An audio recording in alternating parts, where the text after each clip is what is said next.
In a world of remakes and remasters, Are we playing for what was once sacred and cool has now soured and become lame. Red? Gone are the days of Pogs and Cowabunga. Now is the reign of slurp juice and dabs. Kids these days don't even know how bad they've got it. Now it's up to the best generation to rise to the occasion and make a show that dares to go where a lot of other nerdy shows have already gone quite a bit. That's right. They're going to talk about it a lot.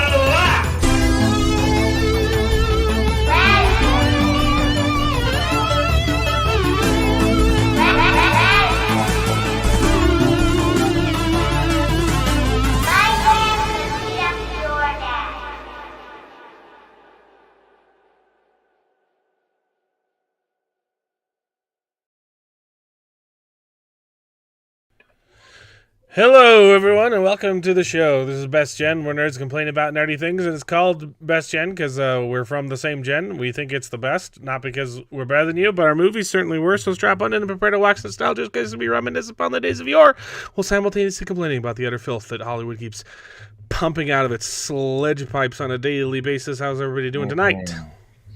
Well, I am doing fine. How's everybody else doing? I'm exhausted. I'm so tired. I don't know why. Like, I got a good night's sleep last night. I just feel tired and I want to go to sleep, but the show must go on. So yeah, I didn't realize how many freaking things we had to watch this week, and it's annoying because all of them can't be watched till Thursday. It's so frustrating. Yeah, it was a. Oh, there were like what 6 things we're watching. It's insane. So yeah, I stayed up really late last night, and then I realized it was daylight savings time, and it was awful. I was gonna get a bunch of editing done yesterday, and then I spent the entire day on Path of the Dragons channel ranting about how bad Wheel of Time was. Yep. We will get into it. Yeah. David was at my house. It was my daughter's birthday party, and then everyone left except David, and I was like, I gotta go stream. I'm pissed off. So I heard you guys chatting upstairs for quite a while too. So I ignored people at my house just so I could complain about the show. It was bad. Yeah. Oh, if we hit the goal, Alan has to release the Gatsby cut. I don't think that's what the goal says though. I think it says I fired Jared. Let me see. I'm down for that. Yeah, that's not the goal. I'm pretty sure there was already a goal set for the Gatsby cut, and I don't remember the subscriber threshold, but it wasn't 4 super chats. No Conan. No, we're gonna play either tomorrow or Tuesday, and then hopefully Saturday as well. I got on. I was literally on my computer, and then my wife came down and said, "Here, you need to take care of the baby for 2 hours." And I was like, "Oh, okay. I guess I'm just gonna sit here and watch Mark play Conan." Yeah. But there was a lot to watch. And a lot of it will be over soon. There's Invincible, 2 more weeks. 2 more weeks of Severance. And the problem is when they drop like 3 episodes for premiere. It's know it's it annoying. Wouldn't even be that bad, but I'd watch 2 episodes of Daredevil and 2 episodes of Wheel of Time next week. Yeah, but because they're dropping all 3 of them aside from the sneak peek this week, right? Yeah, the episode 1. Yeah. I'm not looking forward to it, man. I had to keep pausing and writing down notes because it was so bad. Well, I watched most of it on my phone, just like not watching but listening. Yeah, and you kept commenting on it. I'm like, no, he's exaggerating. No, it's that bad. I didn't rewatch it. I rewatched clips on the stream, but yeah, it's really bad, man. But we could do some.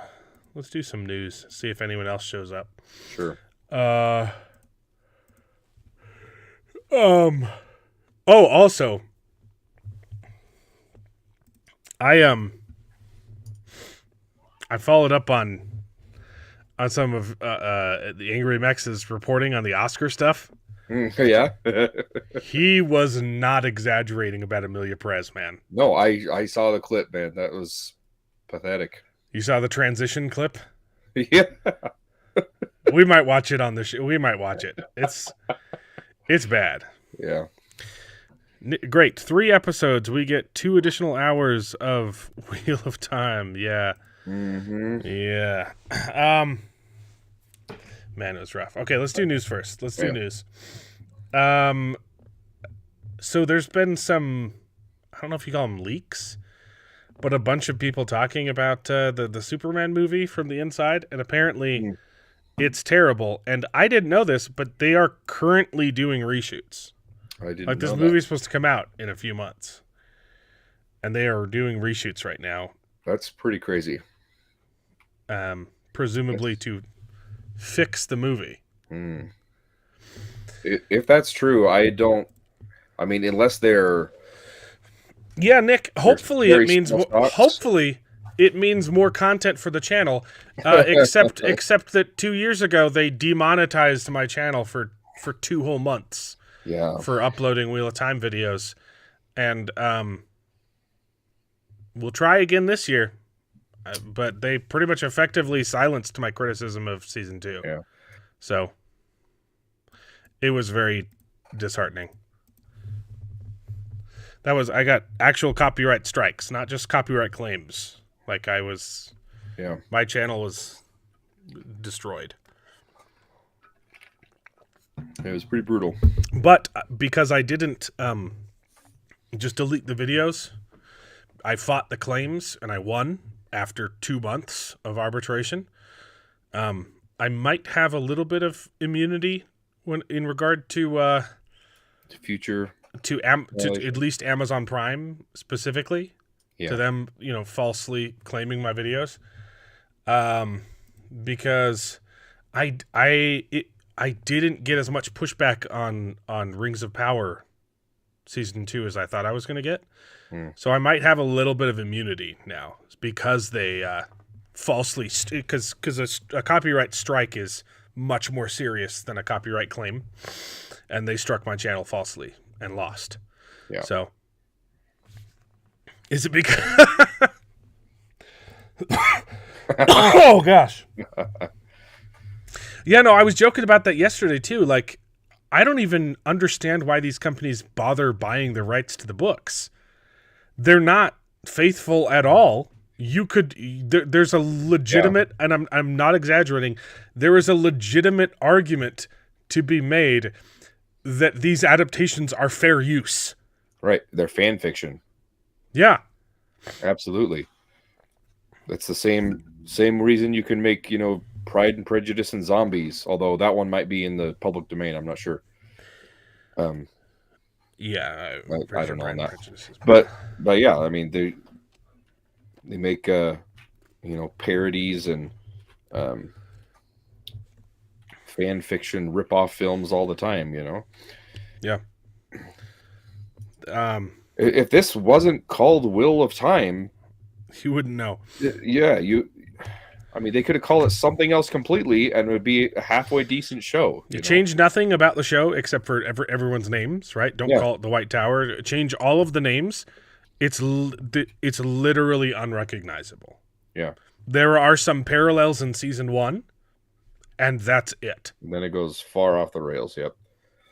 It is unrecognizable. And this is episode 1 of season 3 is the most unrecognizable the show has ever been. Absolutely. Oh my gosh. Not a single character is even remotely book accurate. Yeah, the people, and we'll get it. I'm going to pull up some Twitter reactions. The people talking about it's gay stuff. It's yay, lesbians kissing. And I don't even see people praising the horrible fight scenes. Maybe that's because they released the first 11 minutes, a week ago, and so we already got those reactions. I did see one person praising the ridiculous flip that Alana does after that, but it's gross. It's gross. Anyway, we're not talking about that yet. I have issues with that scene. Both a James Gunn Superman movie is going to be terrible. Apparently, I don't think the trailer looked very good. Yeah, I agree. Very concerned. I've watched maybe like 2 episodes of Creature Commandos. Couldn't stand it. It was awful. Yeah. I want this movie to be good. It would be great to have an awesome Superman movie. I don't think that's going to be the case. Unfortunately, yeah. Unfortunately, Hollywood is still just dragging its feet. It's not following culture very, like, they just still haven't gotten the message that we don't like this crap, Yeah. I start to see a little bit of a turn, but most of it is just saying, hope. Hey, we're not going to do this anymore, but they're still sneaking it in. So there's a little bit of hope. We're seeing some things, we're seeing some wins, but it's still time will tell. It's going to be a long time before the ship. Like you can fire Kathleen Kennedy, but they've still been making diversity hires for the last 20 years. Yeah. So the entire company is rotten at its core. Yep. And it's these nobody people that, we have no idea who they are until they make some sort of interview or post on social media about their, not so secret gay agenda and yada, yada crap. It's those type of people that are pushing all this. It's been 84 years and I can still smell the fresh paint. And since David released an episode. I know, Mark. I've been trying. I have so much going on. Sick kids. Thank you for the $4.99. Yeah, I'm working out. We have a bunch of stuff filmed. I have a bunch of update videos and actual reviews of board games coming up. Anyway. Yeah, I'm not excited for this movie. I don't even know if I'll see it in theaters. I probably will have to, but yeah, we'll see. It has been so long since I've wanted to see a Marvel movie in theaters too. Just thinking about that, like yeah. Well, that's the thing. After Infinity War, I'm done seeing Marvel movies in the theater. I think I said I made one exception for Spider-Man 3. I said I might go see that in the theater, which I did. But I'm like, with the rest of them, I am perfectly fine just waiting, hearing word of mouth, and if it looks interesting and if it's got good peer reviews, then I might see it. And I haven't regretted it. I don't care about half the crap. It's not simply a recreation of the work, it's a commentary on it. The show is exploring a lot of things that were subtextual in the source material. In doing so, it offers a commentary. Yeah, that is a frequent argument that I see on X, but they also try and lie and say that it's book accurate too, which is really gross. They're like, How can you can't say that there wasn't a bunch of gay stuff in the books? You're like, okay, there wasn't. Like even the gay stuff in the books was literally in the closet. Like, Pillow Friends is very much in the back seat and just, like, glossed over. Right, and not, like, serious relationships, that's just dorm kids messing around type of stuff, anyway. Yeah, it's not, okay. I can tell you something that happened. My poll the poll video I did for Wheel of Time. Mm-hmm. I did my own poll of the largest Facebook group and got 1,054 votes. Okay. What were the results for those? Yeah, what are the results, Josh? Okay, great. Pillow Friends, it's like a childhood thing. Yeah, it's right. most of the mentioned pillow friends in the series too move on to have very heterosexual relationships in the book. Yep. And there's no way that happens in the show. We're supposed to be talking about Superman, guys. If you assume Elaine and Avienda were hot for each other, it's an exactly. I literally had people posting, you can't say that Elaine and Avienda weren't hot for each other in the books. Yes, you can. They call each other sisters. If you read into it that they were hot for each other, that's your interpretation of the text. But it's not what the text is saying. You can make an argument that it was implying that, but it doesn't say that. Like, they literally say, like, oh, I think of you as a sister. You're my sister. I don't... Now, this may be you guys, so I don't want to judge, but I don't have sex with my sisters.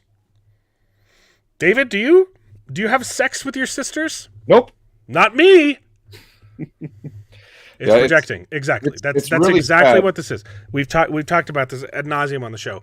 Yeah. The reason they are so obsessed with implanting these things into other people's fandoms, right? With usurping fandoms and shoving gay down everything, is because they are living a lifestyle. They're choosing to live a lifestyle that doesn't make them happy.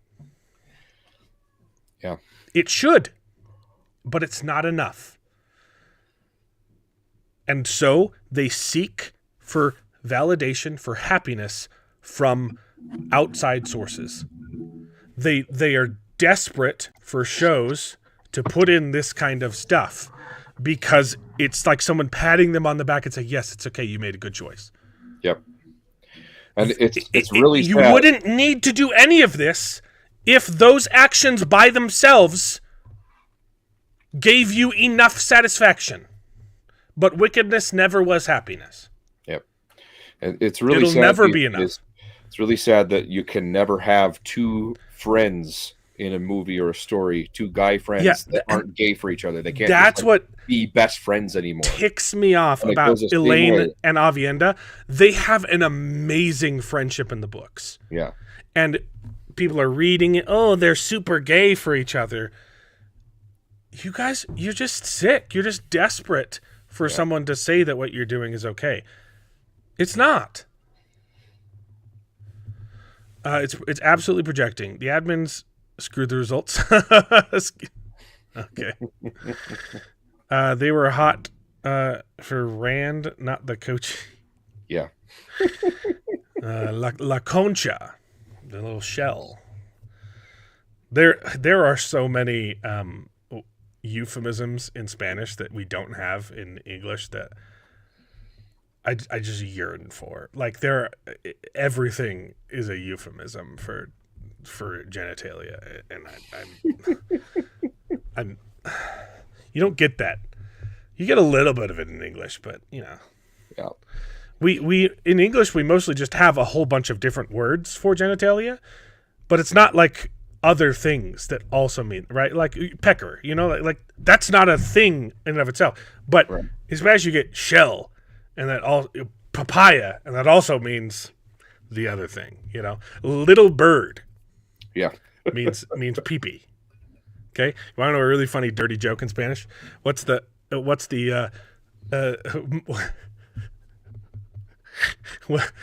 the most educated bird is the direct translation, but it means like well-mannered. What's the most polite bird? What is the most polite bird? The one that stands up so you can sit down. It's really dirty. Okay. Yep. Thanks for joining us, Charles. We can't hear you. Wait, yeah. Are you muted on purpose? I'm in the car. Yeah, I'm driving back from a family night. Gotcha. Well, family night. It's just a get-together with the board. Yep. Well, family. With your eyes on the road. With the church. I was like, yeah, I'm on the road. Charles, you don't have any family there. I know. With the church family. Got it. Church family. We're all in Utah. I don't know who you were spending time with. Although actually, I was thinking about it because my friends are all younger than me. One of them is 17, and I was joking about adopting her today. So she could be my daughter. My That's family. weird. That's weird, Charles. Anyway, it is weird. It is. Okay, there's a whole Let me know if the car is too loud. Go to the Prophet's Gleeman Hall. There's a little bit of echo, so mute yourself when you're not talking. But you can see a screen. Go to the Prophet's Gleeman Hall. On in Discord. Okay. Man, we are just off the rails today. I know, right? We're already talking about Prophet's Wheel of Time. Gleeman before we talk Hall. about Wheel of Time. How much did you Where's watch, by the way, Facebook? Charles? Sorry to make you unmute after you just muted yourself again. Referring to Wheel of Time. Yeah, so we've got I haven't. we've got Severance, we've got Invincible, we've got House of David, we've got Daredevil, 2 episodes of Daredevil, and Wheel of Time. Oh, yeah. I pretty much just. So I haven't watched any Wheel of Time because I want to read the books first. That's probably smart. Yeah, and I pretty much have only seen Severance this week. I need to watch the House of David because I'm excited about that because it's good. I did start watching Daredevil, but I didn't finish. And I'm still on the 2nd season of Invincible. Okay. Well, we can So start talking I'm about just gonna. I'm here for Severance, and then I guess I'm dipping. Cool beans. This the poll we're talking about? The so it was like 50-50 until they skewed the results. Yeah. But Still a far cry from 75%. look, this is not dissimilar to what I found at Dragonsteel, but you're asking the wrong question. It's not, have you read all 14 books, and also, do you like the show? It's, do you think the show is better than the books? Right. I talked to a lot of people who liked the show, and they're like, oh yeah, no, it's not as good as the books. Not even close. But that's some good was work. his statistic. People It's have still a read good all 14 statistic. books, and they think that the show is as good or better than the books. Oh, okay, yeah. So this is an else. Oh, If you loved the show, is it as good? So yeah, that's pretty consistent. right. Got it. That's lower than my statistic, which was drastically skewed. I ruined my own statistic to make a point. Yep. 8% is as high as I could get it by manipulating the statistic. Okay, now that we missed too many comments. Okay, says Min be Asian.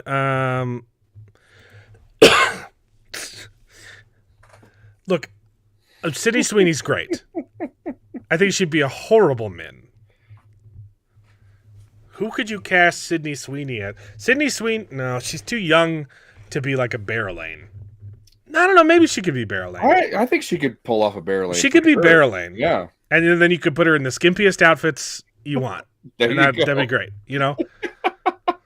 I'm just trying to think of any of like the main characters, and I just don't think she fits. Yeah. I mean, she could definitely just be a sister in the White Tower, but unless you dye her hair red, you know, make her a busty Aiel, something like that. I don't know. Mm. It's just hard to throw spears with those things in the way, you know? Yeah. There's a reason why Amazonian women, chopped them off. According to legend. Yeah, you can't have platonic. It's very gross. They did the same thing with Game of Thrones. The greatest relationship on that show was Jaime and Brienne of Tarth. Phenomenal character work and acting, and we got to make them bang. Yeah, and it was just stupid. The sickos tried to do that with anything. Like we talked about Luca, the Disney TV show that. Yep, they want little 14-year-old boys to hook up. They want Sam and Frodo to hook up. Gay characters. The same people that are clapping for. Was like, no, they're friends. They're kids. Cut it out. It's disgusting. Yeah, the best part about the Elena Navienda is that their relationship happened off-screen between seasons. and now they're just banging. Yeah. So someone just eat your churro. I don't even remember what this would be in reference to. I assume it's dirty. The joke is lost in translation. Yeah, but it's. But I told you I told you why it's funny. So it's not funny in English. I get it. It's not funny. Yeah. But I actually really like translating jokes because they're hilariously bad. Like what's the laziest animal, David?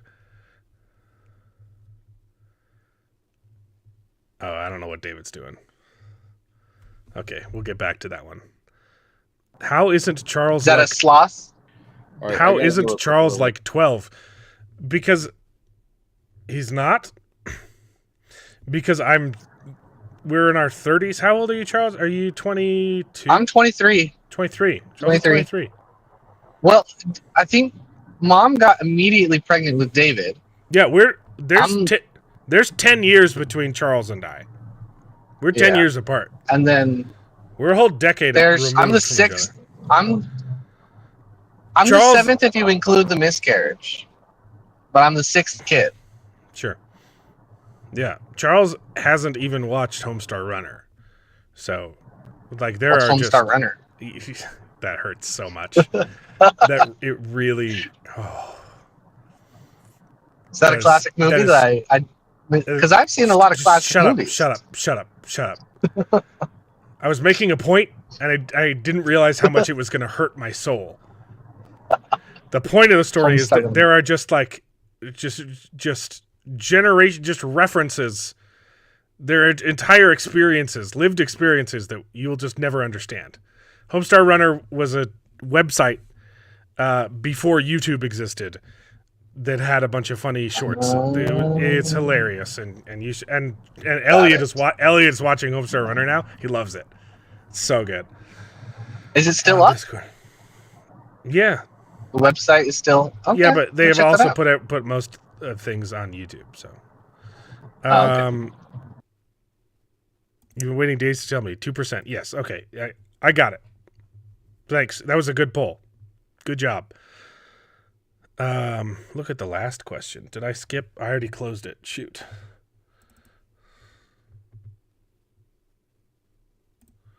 I have not read any of the books, but may now 0%. Oh, that's good. Okay, did I miss anything? Yeah, this is a great poll. Good job.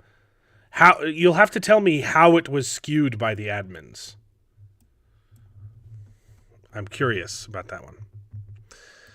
It was at 650 votes. At 1,050, it was still the same numbers. Oh, okay.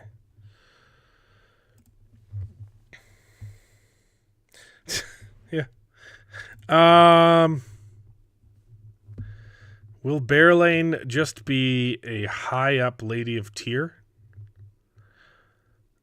I think a lot of people are guessing that the letters that Elaine sent were to Bearlane in particular in this episode. Who knows? She gets my. Oh dear. Everyone from the Dusty Wheel and Nablus to all the little channels were saying they hope Elaine and Avienda hook up, and I couldn't understand that. Yeah, because they're sick. We talked about it. They need a third party to come in and say, yes, this is good. On that point of shipping disturbing relationships, if anyone know about Gravity Falls, the two main characters are twins. Not twins. Yeah, they're brother and sister. Yeah. And there's so much shipping them together. And these are kids, underage kids, who are brother and sister, and it is not free of the shipping. It's disgusting. Okay. Apparently, Charles, you're not allowed to talk about little kids because you're a little kid, apparently. So. I don't get that's the thing. That's the point. It's not enough. They have their own niche pervy fantasies, and no one reads them. It's not enough to have their own safe space. They have to commandeer your favorite things and twist them. It's all about validation. So you don't know what Homestar Runner is either, man. Oh dear, you're older than me. Homestar Runner is fantastic. I think it was a very short-lived fad. You know, No, it was like a good 10 years, man. Everyone was in Homestar Runner in high school. I think everyone in our circles was in Homestar Runner, and our family and our cousins were in Homestar Runner. But dude, everyone at my high school knew it. Yeah, right. In our circles in high school, not just like my circles, like everyone in high school. I don't know. I've asked other people elsewhere in the States, and they have no clue what Homestar Runner is. I had college professors bringing it up. Really? Yeah. Well, again, you went to college in Utah. Okay, I grew up in New Mexico, and everyone in New Mexico knew what it was. Yeah. Drog door, baby.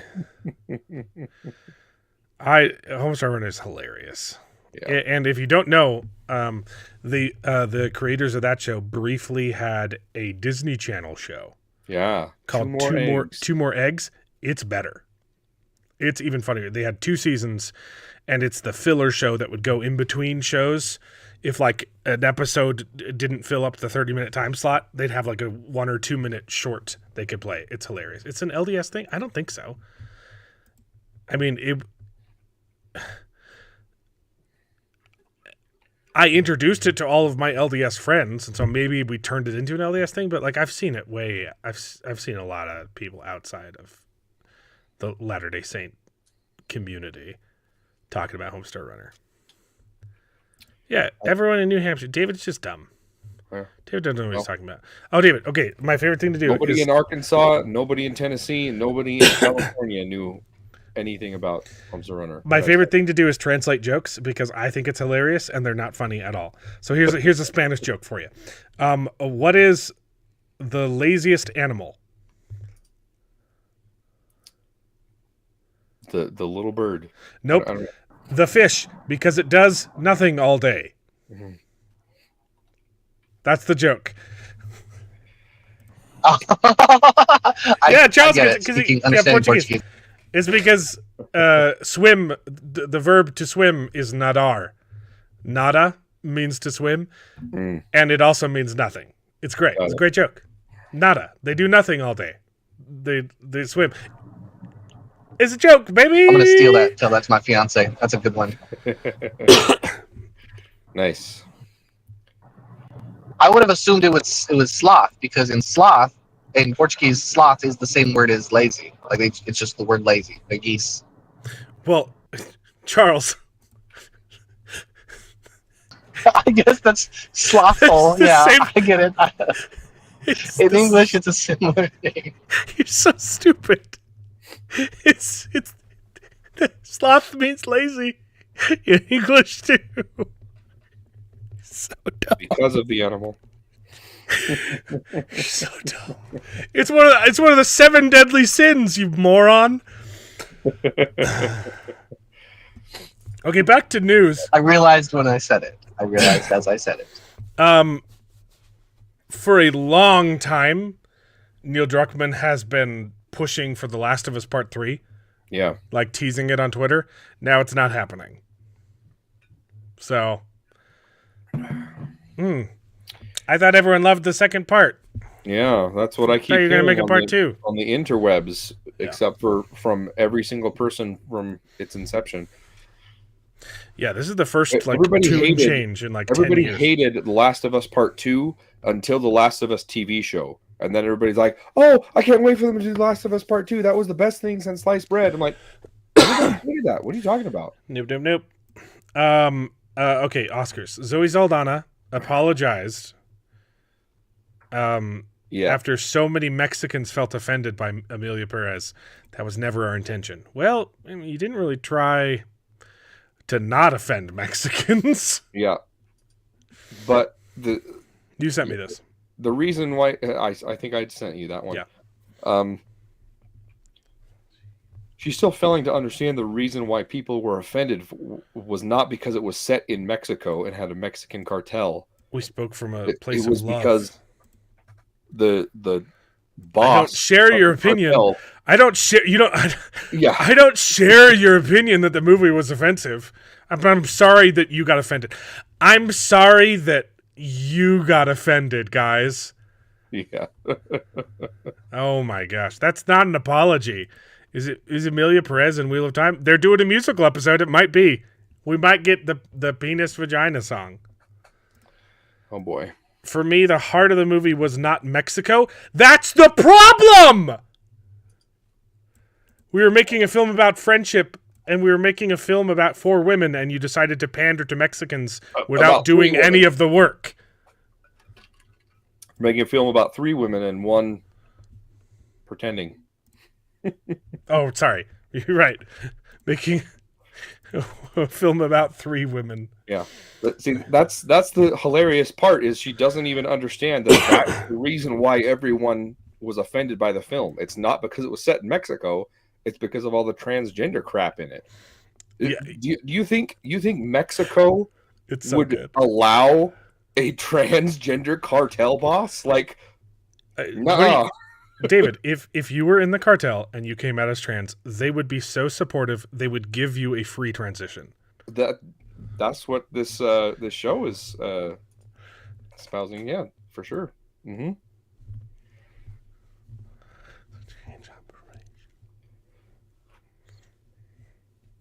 I am thinking of the right one, right? Huh? I am thinking of the right show, right? The one that is it the transgender. Mexican Yeah. Did you not boss? hear the? Are you not hearing the? No, I can't hear audio. What? Wrong one. I was sharing the wrong screen. Here we go. Hello, very nice to meet you. I'd like to know about Sex change operation. I see. Oh, it's so good. It's so good.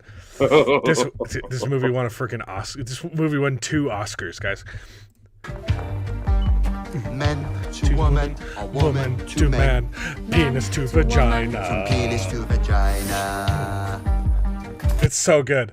I love this. I love this movie so much. Is that the actual audio? Because it Yeah. kind of sounds like Angry Mexa dubbing it over. No, That's the actual audio? No, he was spot on last week, man. I went and watched this. I was like, I thought he was exaggerating. I thought he was exaggerating how bad this movie was. Oh my gosh. That's so bad. Like, they're not even in tune. It's so bad. It's really bad. Is the I'd show like to the show's know originally in about- Spanish, right? Is the song Yeah. better in Spanish? No, Is it more catchy? no, it's in English, man. Oh, This okay. that's I thought- not Made dubbed. the Hollywood. That's not dubbed. There are some of the songs are in Spanish and they're worse. They're way worse. Oh, The wow. one that won the Oscar, El Mal, is horrible. Well, Oh, and we lost him. child died. I'd like to know about sex change operation. Man to woman, woman to man, penis to vagina. It's so good. That is so bad. Oh my goodness. Oh, baby. I thought Mexa was high when he was singing that. No, I thought so too. I thought for sure this is a bit that he's like it can't be that bad. No, he was spot on. It sounds just like his singing last week. Wow. I'm way too into Emilio Perez. Yeah, baby. Hello there. French cartel probably deals illegal baguettes. There you go. Yeah. Let's see. That's changed. Okay. It's crazy. Was there anything else important on this thing? Nope, that was it. These women could have been Russian, could have been Dominican, they could have been black from Detroit, they could have been from Israel, they could have been from Gaza. That would have went over real well. Mm-hmm. I would have loved to see the Gaza version of this. And these women are still very universal women. No, one of them is absolutely not a universal woman. They're struggling every day, but trying to survive systemic oppression. Systemic oppression. The main character is a drug lord. The Yep. Who do you think is doing the oppression in Mexico? Yep. It's the cartels. When they say struggling with oppression, I think they're struggling to oppress. It's still Oh, yeah. how can we oppress better? It's so hard. Oppression is so hard. I want it to be more convenient. Oh, this is disgusting. Yep. And trying to find the most authentic voices. Okay, so I'll stand by that. I'm also open to sit down with my Mexican brothers and sisters with love and respect and have a conversation about how Emilia Paris could have been done better and welcome it. Okay. This romanticization. Did I say that right? Romanticization? Romanticization. Romanticization. Romanticization? I don't know. I think it's romanticization. This romanticization of cartels in Mexico.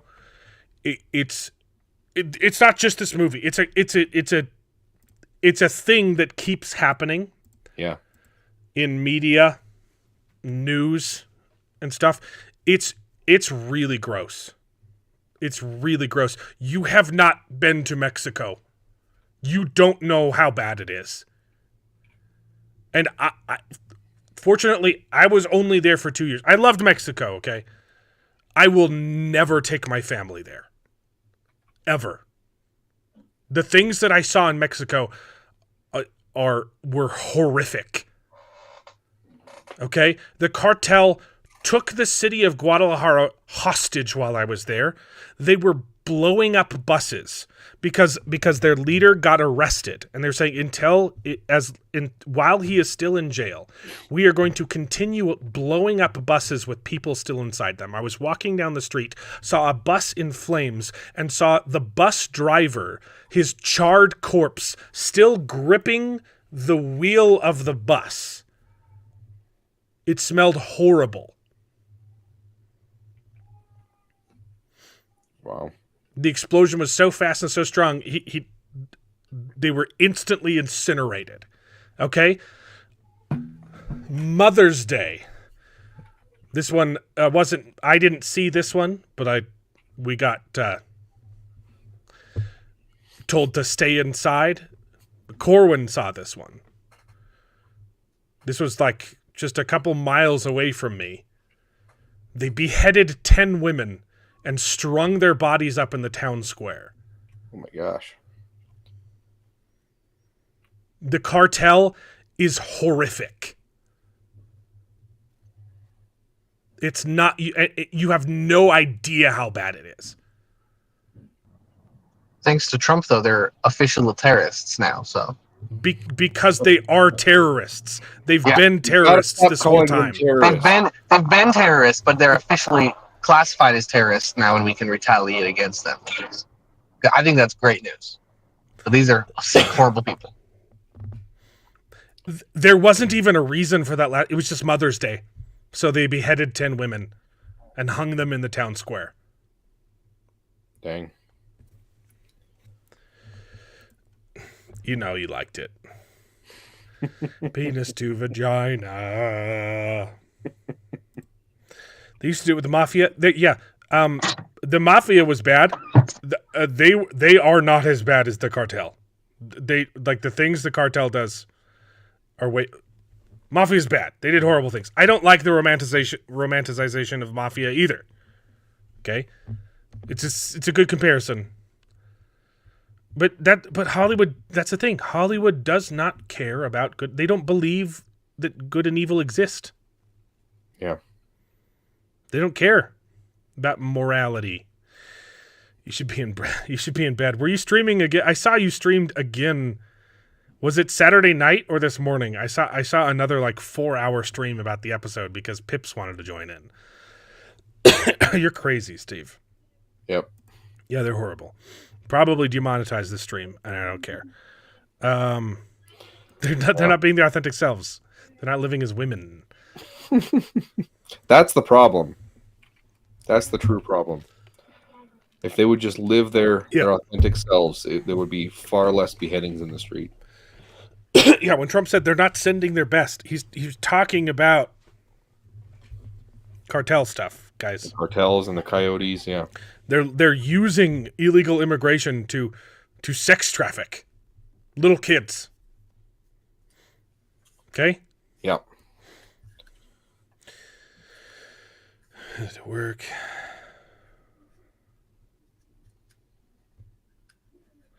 You stopped streaming at 4 a.m.? Jeez.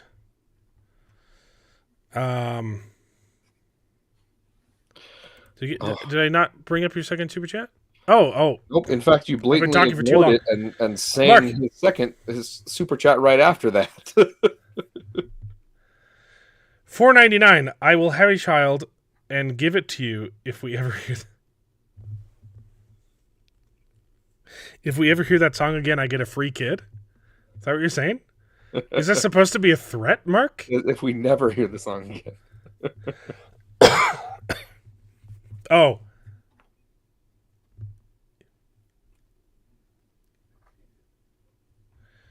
Oh, you give me a free kid if I stop singing. Okay, sure. I like kids. Not as much as Hollywood.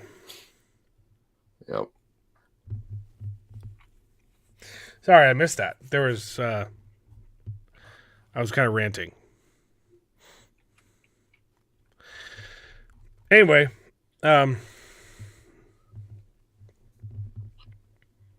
shout out to the sex work community. You guys saw this, right? Yeah. The lady who won Best Actress said, shout out to I'll continue to be an ally and support abuse. Whatever. Shout out to the sex work community. This is the greatest response ever. Sex work is work. It should be honored. Actresses should not be ashamed to sleep with producers and directors to get roles. We should normalize producers and directors insisting actresses have sex in exchange for roles. If you agree, please share a Me Too in the replies. It's so perfect. Me Too. You can't say sex work is real work and also say Harvey Weinstein was a bad guy. Yeah, that's an absolutely astute point. Also, everyone in Hollywood knew about Harvey Weinstein. Most of the people sleeping with him was transactional. Literally, there was two of the most famous actresses. They said, I knew what I was doing, and I used it to get ahead. Helen Mirren, and the other one that everyone likes, the one that all the gay people like, that old actress. I can't remember her name. Yeah, Devil Wears Prada. Yes, I'm sure he probably took advantage of a lot of women who didn't agree. Okay, that's bad. I think Harvey Weinstein is a scumbag. I also think all of the people who slept with him for roles are scumbags. Yep. Literally. I think both things are bad. 100%. I think that's crazy. It's a bizarre What's even statement. more disgusting, though, is like this speech got the biggest applause I have ever heard from Hollywood. Insane. It's so disgusting. What? Everyone knew about the term casting couch. Right. It was a thing. Oh, yeah. It's a couch. You sleep with them, you get a role. It joked about it for years. Because Hollywood normalized that stuff, and for some reason Harvey Weinstein he was the sacrificial goat when it was literally every single producer in Hollywood doing the same thing. Yeah, that term can't exist without it being normalized, and then they have the audacity to turn around and say, and lecture us. Hollywood lectures us on morality. Screw you. You don't care about women. You don't have morals. You don't care about them. Mm-hmm. Okay, prostitution is not a victimless crime. You have no idea what you're talking about. Yep. Most of the people, yeah, I'm sure there are some people who enter into it freely. Okay? I still think that's gross. Most of the people in sex work were trafficked. The vast majority of them. I've known way too many police officers that have seen this firsthand. Anyway.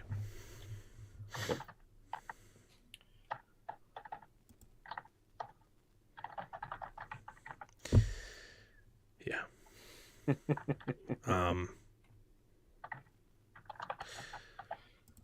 Yeah, it's biblical. Yeah. The amount of sin in the world right now. They're all about choice unless you don't want to choose a choice that they're not okay with. And the funny thing is we keep thinking, because it's getting so bad and we see that it's so bizarre right now, we keep thinking it can't possibly get worse, but they just keep proving us wrong. It keeps getting weirder, much worse. What happened there? Did I drop off? Yeah, you dropped off for a second. Lucy Lawless? I don't know. Probably. I don't know. Anyway. What are you doing? What are you doing, bud? I don't know. I'm just sitting here. I don't know what you're doing. Let me check my internet. This is great. I love this guy. Great response. Can I get a me too? You're conflating two different things. Yes. To illustrate your hypocrisy. I don't know if you know this. Hypocrisy requires two things. It's called a double standard because there are two standards.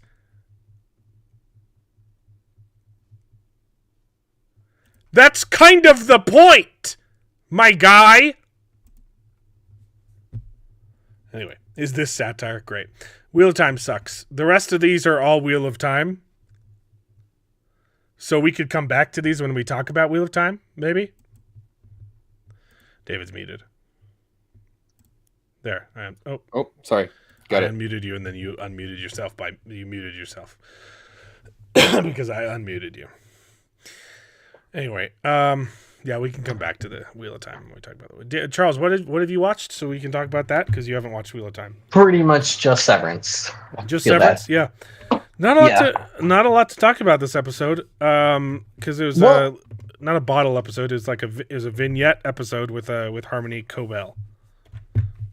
Yeah, although we haven't seen a lot of Cobell, and I feel like there was a lot of lore that was dropped, especially regarding the history of Lumen. But I was kind of half asleep when watching the episode. What is going on? What is going on? All right, let's It's not just David experiencing troubles. So I'm assuming this is a Streamlabs server problem. Am I still live? You can still see me. I don't know if refreshing the page would do anything. We shall see.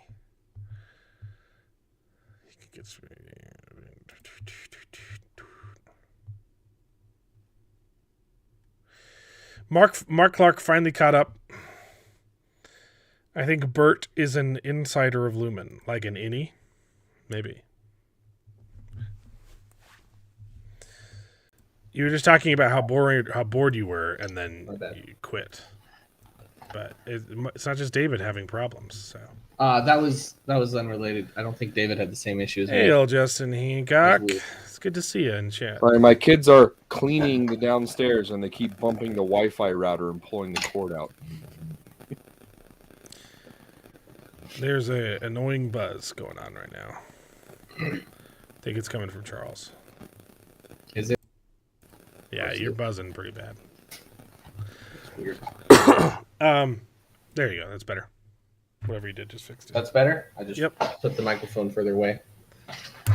Yep. All right. Okay, you were talking about Severance. Well, I just thought it was an interesting episode. I think there's a lot of things that we could talk about. It just, Yeah. I was half asleep when I watched it. This was the first episode of Severance that I actively didn't like. Like I it think wasn't you're wrong, but it wasn't terrible. It wasn't a bad episode. It was just so slow and the whole thing could have been 15 minutes, and it stretched on for the whole entire episode.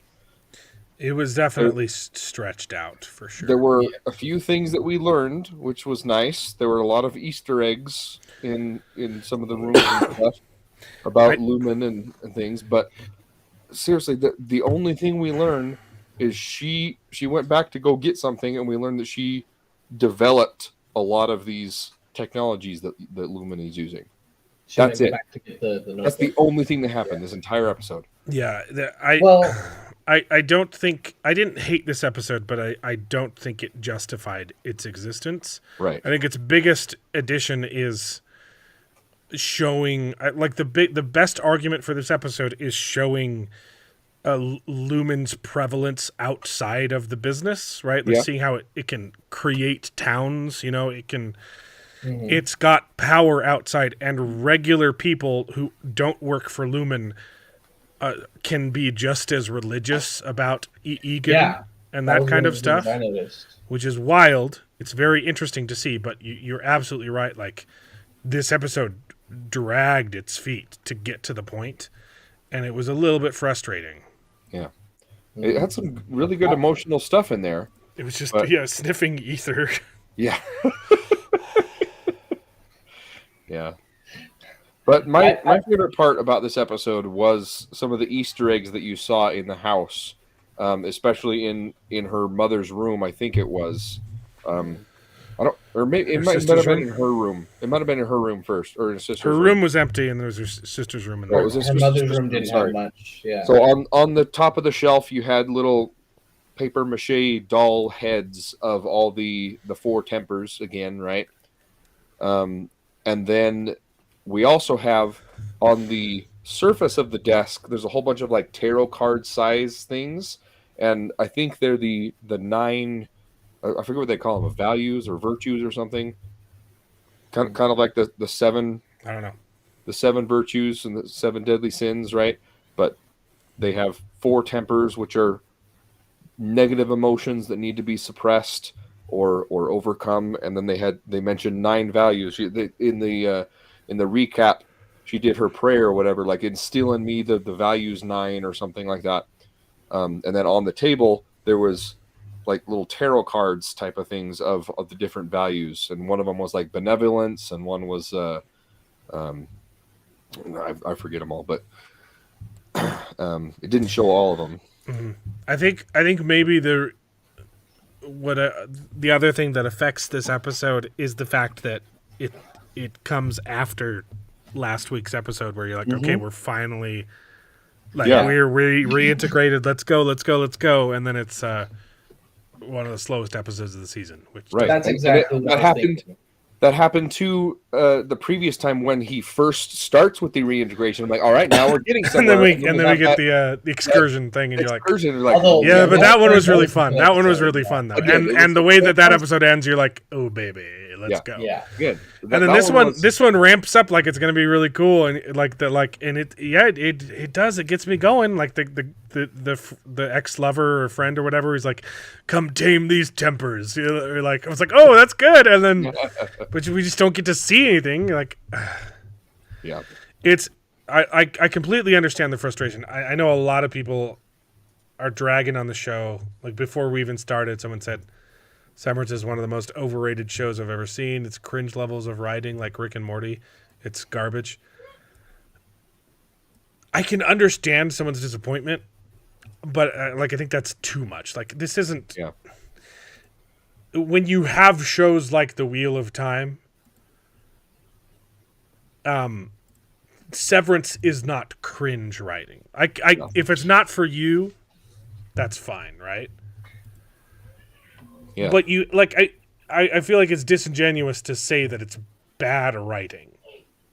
Yeah. I don't even know what they would refer to because I thought everything was good. I thought maybe I'm just a novice, but I thought No, everything was good. I agree. I think the writing is really good, especially in terms of the dialogue. The dialogue in this show is so natural, and the way they just Yeah. drop little bits of information. And, I mean, if it's an empty mystery box, yeah, that's bad writing. right. I agree. I would agree with you there, but on the surface level, from episode to episode, the actual interactions between the characters is written really well. Yeah, and maybe they're referring to the romance because I feel like sometimes some of the things that Yeah, they do, maybe. the innies do are kind of juvenile, but That's to kind of the that point. The yeah. innies are they're children. Basically. Rick and Morty is great. People hate on it because it's popular, like Nickelback. I don't think people hated on Rick and Morty because it's popular. There was a very distinct segment of the fan base of Rick and Morty that hurt its reputation. Rick and Morty was very clever. At least the first few seasons, it's very intelligent, but it created a fan base of you just don't you're not as smart as me because you don't like Rick and Morty. You're like, no, like it's clever writing, but you don't have to be a smart person to think that it's funny or appreciate the show. And the people who are acting like they're better than you for enjoying a show like Rick and Morty are idiots. Yeah. The Szechuan sauce is a little. I think you could definitely argue that the show has gone downhill after like the first 3 seasons, and it's become derivative of itself, and it's not as clever as it used to be. But Rick and Morty is extremely intelligent writing. And if that's not for you, that's fine. Yeah. Like the comedy, in spite of its cleverness, the comedy is very subjective, and not everyone's going to find Rick and Morty funny. But it's disingenuous to say it's bad writing. It's very clever writing. Dan Harmon has always been extremely clever in his writing. You don't have to like his humor, but you can't say he's not smart. The thing I don't like about Rick and Morty Nickelback, is though. very- Let's see. I've never actually really listened to Creed aside from like 2 songs. yeah, I think they only have Nickelback. 2 good songs. Here's the thing. Nickelback had good music. Yeah. They also had a lot of not good music. Yes. And they were very popular. The problem is, they're so popular you buy a CD and then you listen to the whole CD and you're like, there's like one good song on this. Yeah. So, The one album though was really good. This Is How You Remind Me, whatever album that was on, that was a good album. I think there's some truth to it, but because it's popular, you also criticize it more. You hold it up to a higher standard, and then if it doesn't meet that standard, you think worse of it. Yep. So because everybody said Nickelback was this great, fantastic thing, you get the CD. There's 2 or 3 songs that you like, and you're like, it's crap. Overrated for sure. Overrated. Yeah. Yep. But then they I also agree. associate But This Is How You Remind Me is a good song. Yeah, I agree. that's a good song. I was one of the defenders of Nickelback, and even back then, I acknowledged that half of their songs are crap. Yeah. But Yeah, I've always enjoyed Nickelback. Nickelback deserved it, probably. yeah, They're overrated for sure. and I agree they are overrated. They even though were I- they even though I like were overrated in their time, and they are also overhated. Yeah. That's a good way to put it. Overrated, Certainly but also overrated. overrated.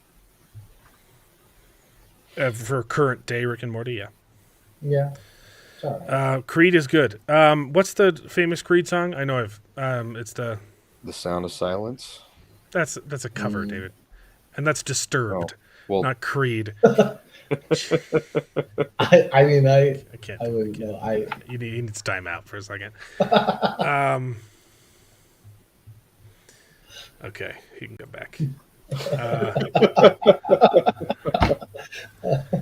Yeah, Rafe went into Wheel of Time knowing full well it would piss off book fans, anti-feminists, and race baiting scum. Take Me Higher, that's the real big one. Yeah, I've probably listened to 10 Creed songs. I just never bought an album and listened to it, so I can't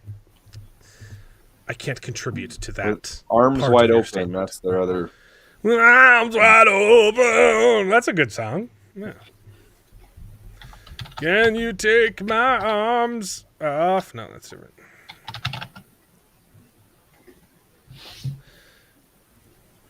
I think you can. Take me higher. Anyway, okay, Severance. Anything else to say? Like, not a lot happens. Yeah. She's the one who invented the severance process. Well, not. I don't think she said the severance process, but she. Yeah, she did all of it. She invented the overtime contingency and the other block or whatever. It was implied she invented the severance process, David. Yeah, that's what I understood as well. She didn't specifically say it, but she said, "Oh, I invented." She said, "It was all me, all of it." And the things she mentioned were all the things that are attached to the severance process. Yeah, that's true. Yeah, I don't know how you could invent the overtime contingency without inventing severance as well. I mean, so she's pissed, and she's got a little book. I don't really know what it changes, though. I don't know. It's. I mean, yeah. Again, that's the only piece of knowledge that we know, that she invented a lot of stuff, and now we see her resolve that, and she's probably going to help Mark. Well, we do know that she's not. How she much? was not an innie like we were suggesting. She was still invested in Cold Harbor, though. That's the thing, though. Like, I don't think she's going to be helping Mark because she wants to help Mark. I think she's going to help Mark because she's pissed off. Yeah, she wants and will betray him at any second. You know, like no, she's not on Mark's side just to be on Mark's side for sure, but she's definitely anti-Lumen now. She just wants to burn the whole thing to the ground, or she's become disenfranchised. She's dedicated her whole life to it, and she realized that they don't have her best interest at heart. They're going to take all of her inventions and her hard work and not give her any credit for it. And, at first it was fine because all glory be to Kira or whatever, but they're just she's completely. You thought that the town was going to be Cold Harbor. No, that's the Salt Flat, whatever it was. See, Salt's Elbow. That's the same sign that she saw in the other episode where she turned around and came back to Lumen. Yeah. Although all the other runes that Gemma went in the previous episode, they were all names of towns. I think it sounded like they were town names. Maybe Cold Harbor. So that's maybe there is something to that. That's a good point. You're just watching it wrong. Yeah, media literacy. You're just stupid. You're just big dumb. I guess most people think Wheel of Time's going to get canceled. Yeah, I hope so. Okay. Even the showrunners seem to think that because they want you to unsubscribe and subscribe and right when it drops and watch that first thing. I'm so tired. So I'm a bad host today. There's 2 more weeks of Severance, right? Yeah, 2 more episodes of Severance. 2 more of Severance, 2 more of Invincible. Only 2 more. Right. Okay, you were saying something, Charles? Well, I was just gonna talk about the origin of Mrs. Cobell because we were talking about we were theorizing that she was an innie, and that's why that she's so religious. Yeah, well, that's wrong. I didn't think that. She was a child laborer. Worked there as a child. She was a kid. Which I guess would also suggest why she's so religious and she believes in Kier. Look, it's all that's a question of taste, okay? Some people got the yellow fever, okay? Some people, that's not for everybody. Preferences. Some people like redheads. Yep. And some people could see themselves dating someone who doesn't have a soul. I think it's fine. Yeah, Mark S's wife. We're not done for the night. We're just. I think I don't have anything else to say about Severance. This is just the first of 5 shows, Mark. Keep your pants on. Charles, what were you saying? I was just saying. I think his wife. She looks like she's got a lot of plastic surgery work done, and I'm not into that. I think she's. There's moments where she looks attractive, but not all the time. Look, if Rafe was the showrunner, we would definitely get a throuple. Okay. Yep. Oh my goodness. Actually, I don't think we're getting. I don't think Rand is getting Elaine and Avienda in the show. I think they're just banging each other, and he's gonna be banging Lanfear and Egwene and Moraine or something. I don't know. So Yeah. Well, we're definitely not going to get to it this season because that's the other thing too is the second season was supposed to be books 2 and 3, and now we're kind of going back and doing stuff that we missed. Anyway. Well, they said they might go back and do Kalendor next season, and do Tyr next season. So. Right, and that's kind of what they're doing. But which is frustrating because they spent this whole episode talking about Tyr, and now if that doesn't happen this season, which it's not going to, because they've said it doesn't, they're gonna have to do the same thing next season to remind all the idiot. Oh, we're gonna have to do a whole bunch of exposition on Tyr, even though we spent this entire episode on it, only to not do it. Yep. Maybe Man, Fael looks like a man too. I'm 76% sure that the actor who plays Fael is a tranny. So. Well, that's what we were thinking about Lanfear too, right? Those shots, I don't know. Anyway. Anything else? Severance before we move on? Severance? What did you guys think of her sucking on her mom's tube? That was weird. And crying. It was weird. Kind of par for the course, though. Yeah. I don't think the show was weird. I'm trying to see if there's anything else to say before, because I got to go after this. I haven't seen it. The relationships in this episode were really confusing. At first, I thought that the old lady in the house was her mom, but then no, sister. That's her sister, and I thought that the tube was from her daughter or something like that, but no, that was her mom. And then I thought that the guy that drove her there, they were all brothers, siblings. I'm like, oh no, they're kissing. That's not siblings. Hopefully it's not siblings. If you can kiss siblings in the Wheel of Time. You can kiss siblings in Severance. Okay? There's nothing wrong with it. Game of Thrones also have sibling relationships? There's a reason they're called kissing sisters, okay? Or kissing cousins. Yeah, no one says kissing sisters. Never mind. I will say, I feel like this episode was kind of an episode just to get us acquainted with Mrs. Cobell, to kind of see it from her perspective. Well, so they could be planning a redemption arc for her. Yeah, for Cobell, yeah. I wouldn't want to see a redemption arc though. I would want to see a frenemies arc. Yeah, I agree. Yeah. But it's about time we got back to Cobell. I just didn't want this much Cobell. She's been driving in her car the whole season. It's pretty hilarious. She drove away, and then she drove back, and then she drove away again, and now she's driving back again. Yeah. Like I said, it was fine. I didn't hate anything. But as the episode as a whole, this could have been 15 minutes, and then we could have gotten back to the main plot. Yeah, it was a cold open of the show, and then went back to the. I didn't hate the episode, but it was frustrating. I think it's a good episode, but the placement is frustrating because we're so anxious to know what's going on with Mark and everything else that it would just. I suspect it is a profound lack of empathy that prevents a lot of those who assert the infallibility of the default from enjoying the show. No one's claiming that the default is infallible. Like, no one's claiming that the books are perfect. We just love them, and we would like to see them on screen. I think it shows a profound lack of empathy to insist that your standards are so much better than the default that they must be inserted into everyone else's realities. Yeah. And then be diluted enough to insist that it's better, even though everyone is saying it's not. And by the way, I am a man made out of straw. Yes. We got banging twins. That's a Game of Thrones thing. Yeah, I guess.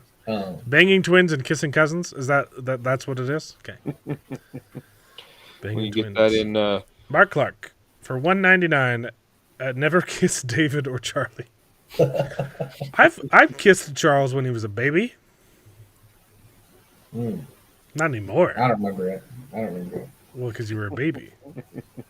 I mean, Mark, you're getting dangerously close to getting Jared fired, by the way. I know, right? We're gonna stop on those super chats. Is it Two one more- more or two- two more? 2 more super chats, and I have to fire Jared from the show. A lot of big words there. Next week is his week to show up. The left frequently likes to use big words that they don't understand. I don't think that word means what you think it means. exactly. Inconceivable. Like empathy. And- like and- the left is the least empathetic subset of people choice. in existence. Yeah, pro-choice. They are very good with words, and they No, You they're ever- not good with words. I mean- they're good with branding.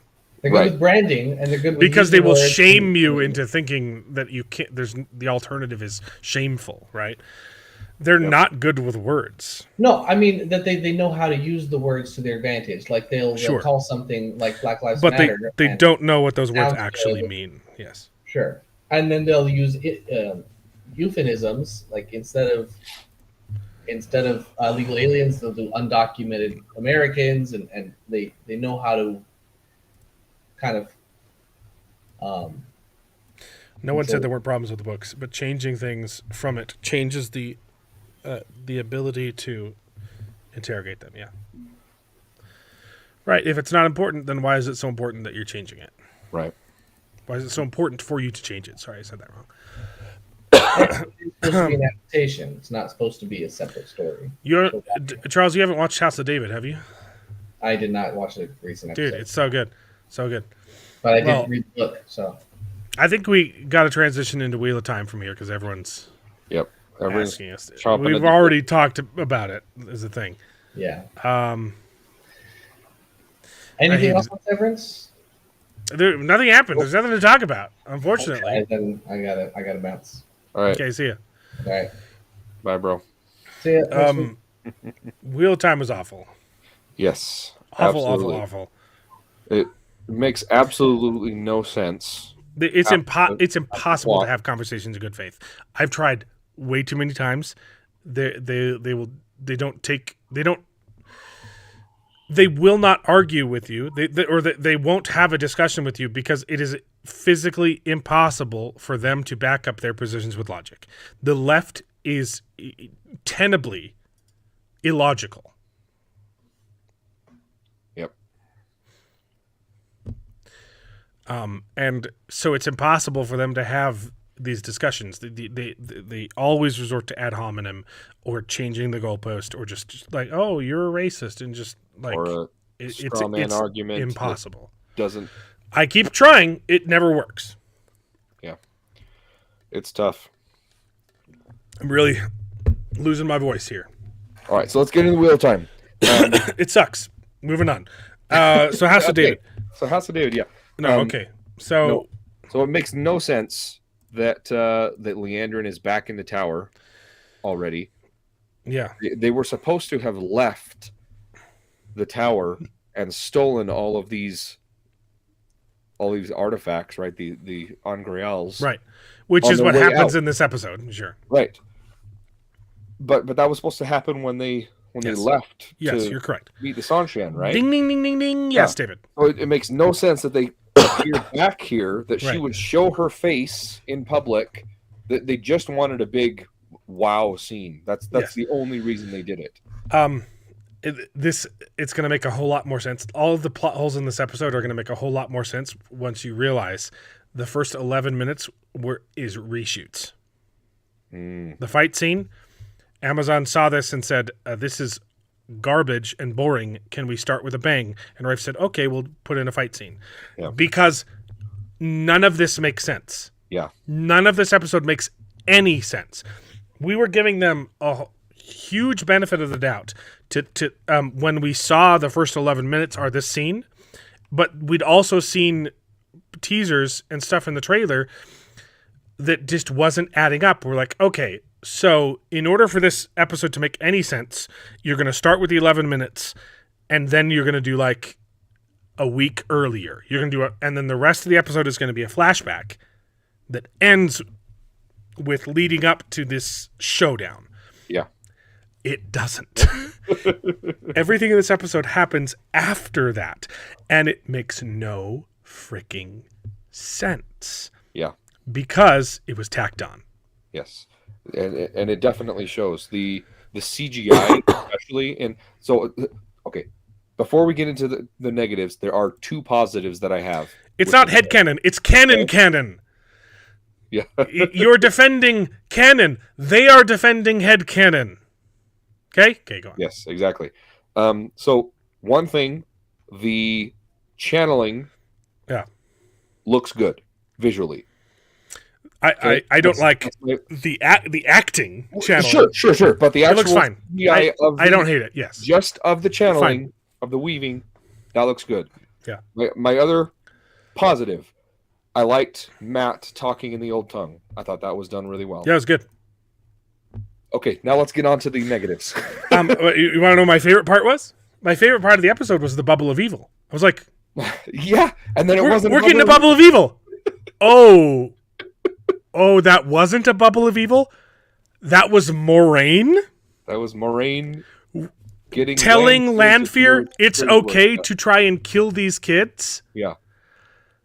Moraine is the most despicable character in this entire show. They all are. All of them are despicable. They're all disgusting. Terrible. So the one thing that I liked about the show got retconned in this episode. Yeah. So that was all that I liked. It was like, we're getting the axe. He's fighting his own axe. I didn't really like the choreography, but I was laughing out loud at Rand copycats. Yeah. And this just doesn't make any sense. I don't get it. But I was like, okay, we're getting a bubble of evil. I like this. And then it turns out that it was just Lanfear channeling that whole time, and she was doing it all simultaneously. Yeah. That's a lot of channeling. That's a lot of things to be able to focus on in a room you can't even see. Yeah. You're blindly throwing an axe around the room and hoping it doesn't decapitate anyone. Yep. At the same time, you're channeling a bunch of Rand copies into trying to... I think she was actually trying to kill Egwene. I don't know. Yeah. The other thing that's ridiculous about that scene is Matt is just sitting there staring at these cards that are animating, doing absolutely nothing. And also Moraine and Lan hear stuff going on, and they're like, something's going on. There's some evil. There's people shouting and screaming. And they're just sitting there doing nothing until the very end of the scene. I'm like, what the hell is going on? Gotta love the foreshadowing of Varen accusing Moraine and Lan of being dark friends, and then they do stuff like that. Yeah. They are dark friends. Moraine is working with a Forsaken. Yep. Min is working with a Forsaken. Matt made a deal with a Forsaken. Rand made a deal with a Forsaken. Rand made a lot more than a deal with Forsaken. He made love with a Forsaken. Yeah. Okay, yeah. When she calls Ishamael a gentle soul, I peed myself. Yeah. The father of chaos, or what are some of his titles? Hold on. Let me look it up. Yeah, I missed that, but that was ridiculous. He was just a gentle soul. But yeah, also everyone gets stabbed in that scene. Like everyone. It's kind of ridiculous. I mean, at least it's not the Shatter Logoth dagger this time. But because in the next episode they're all gonna just shrug it off and, oh yeah, I bound up this dagger wound to my gut. But is it the Betrayer of Hope? Is that one of his titles too? He's just a gentle soul. Yeah. Yeah, Betrayer of Hope. Yeah, that's a title.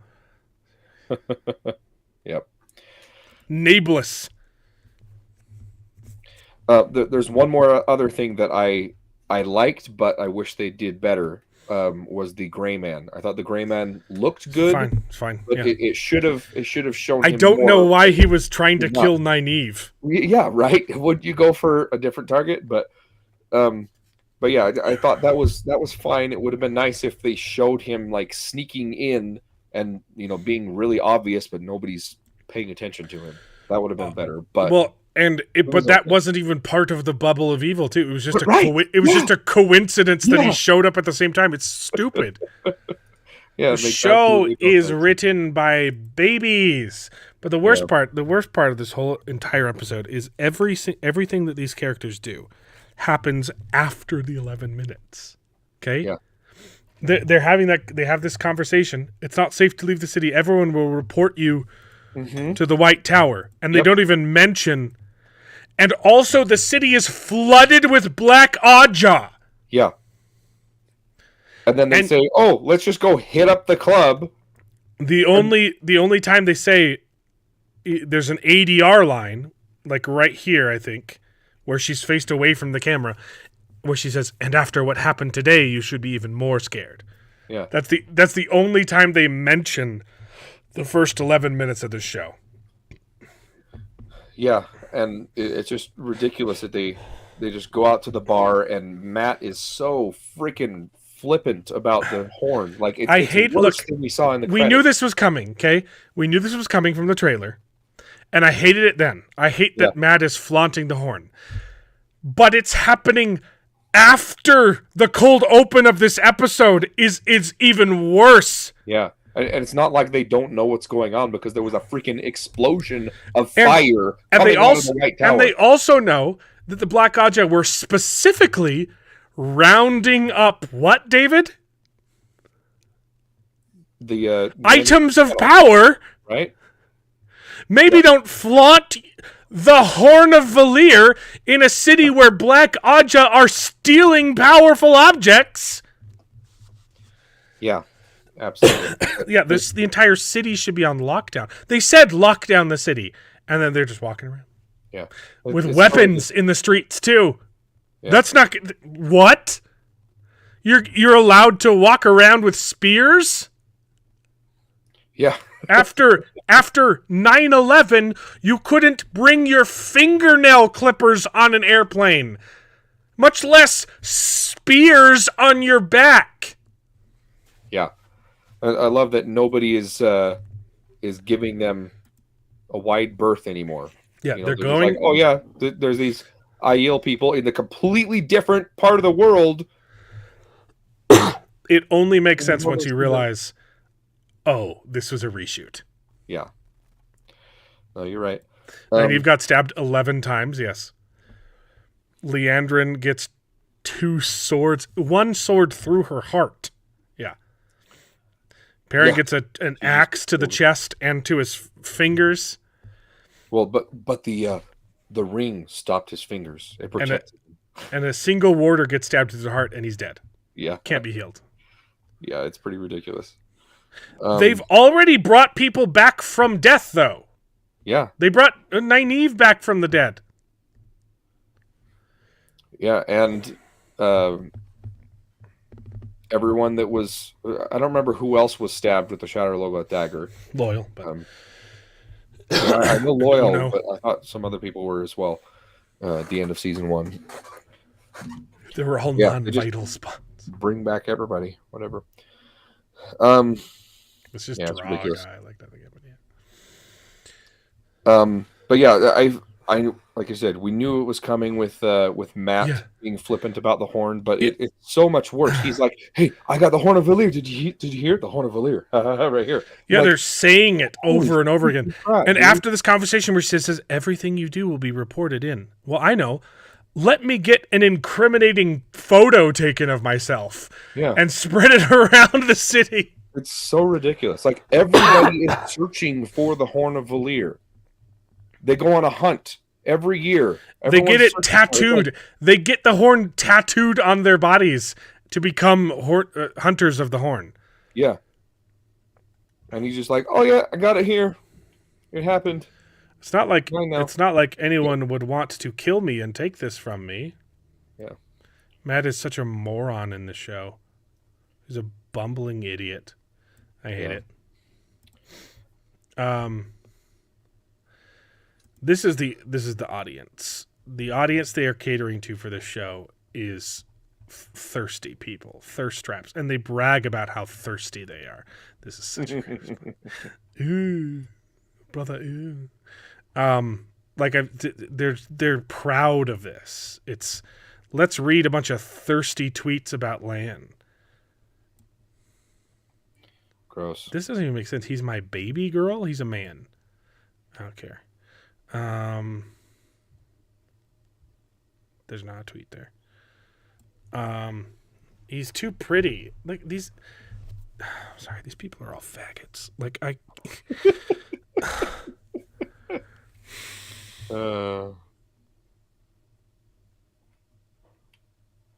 Okay.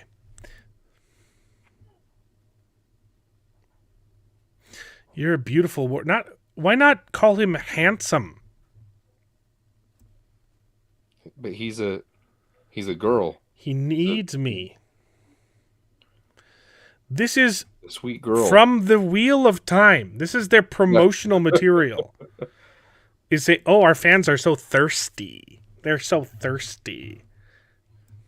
Just They're degenerates, I think is what the word they were looking for. I wasn't expecting it either. Okay, it came out.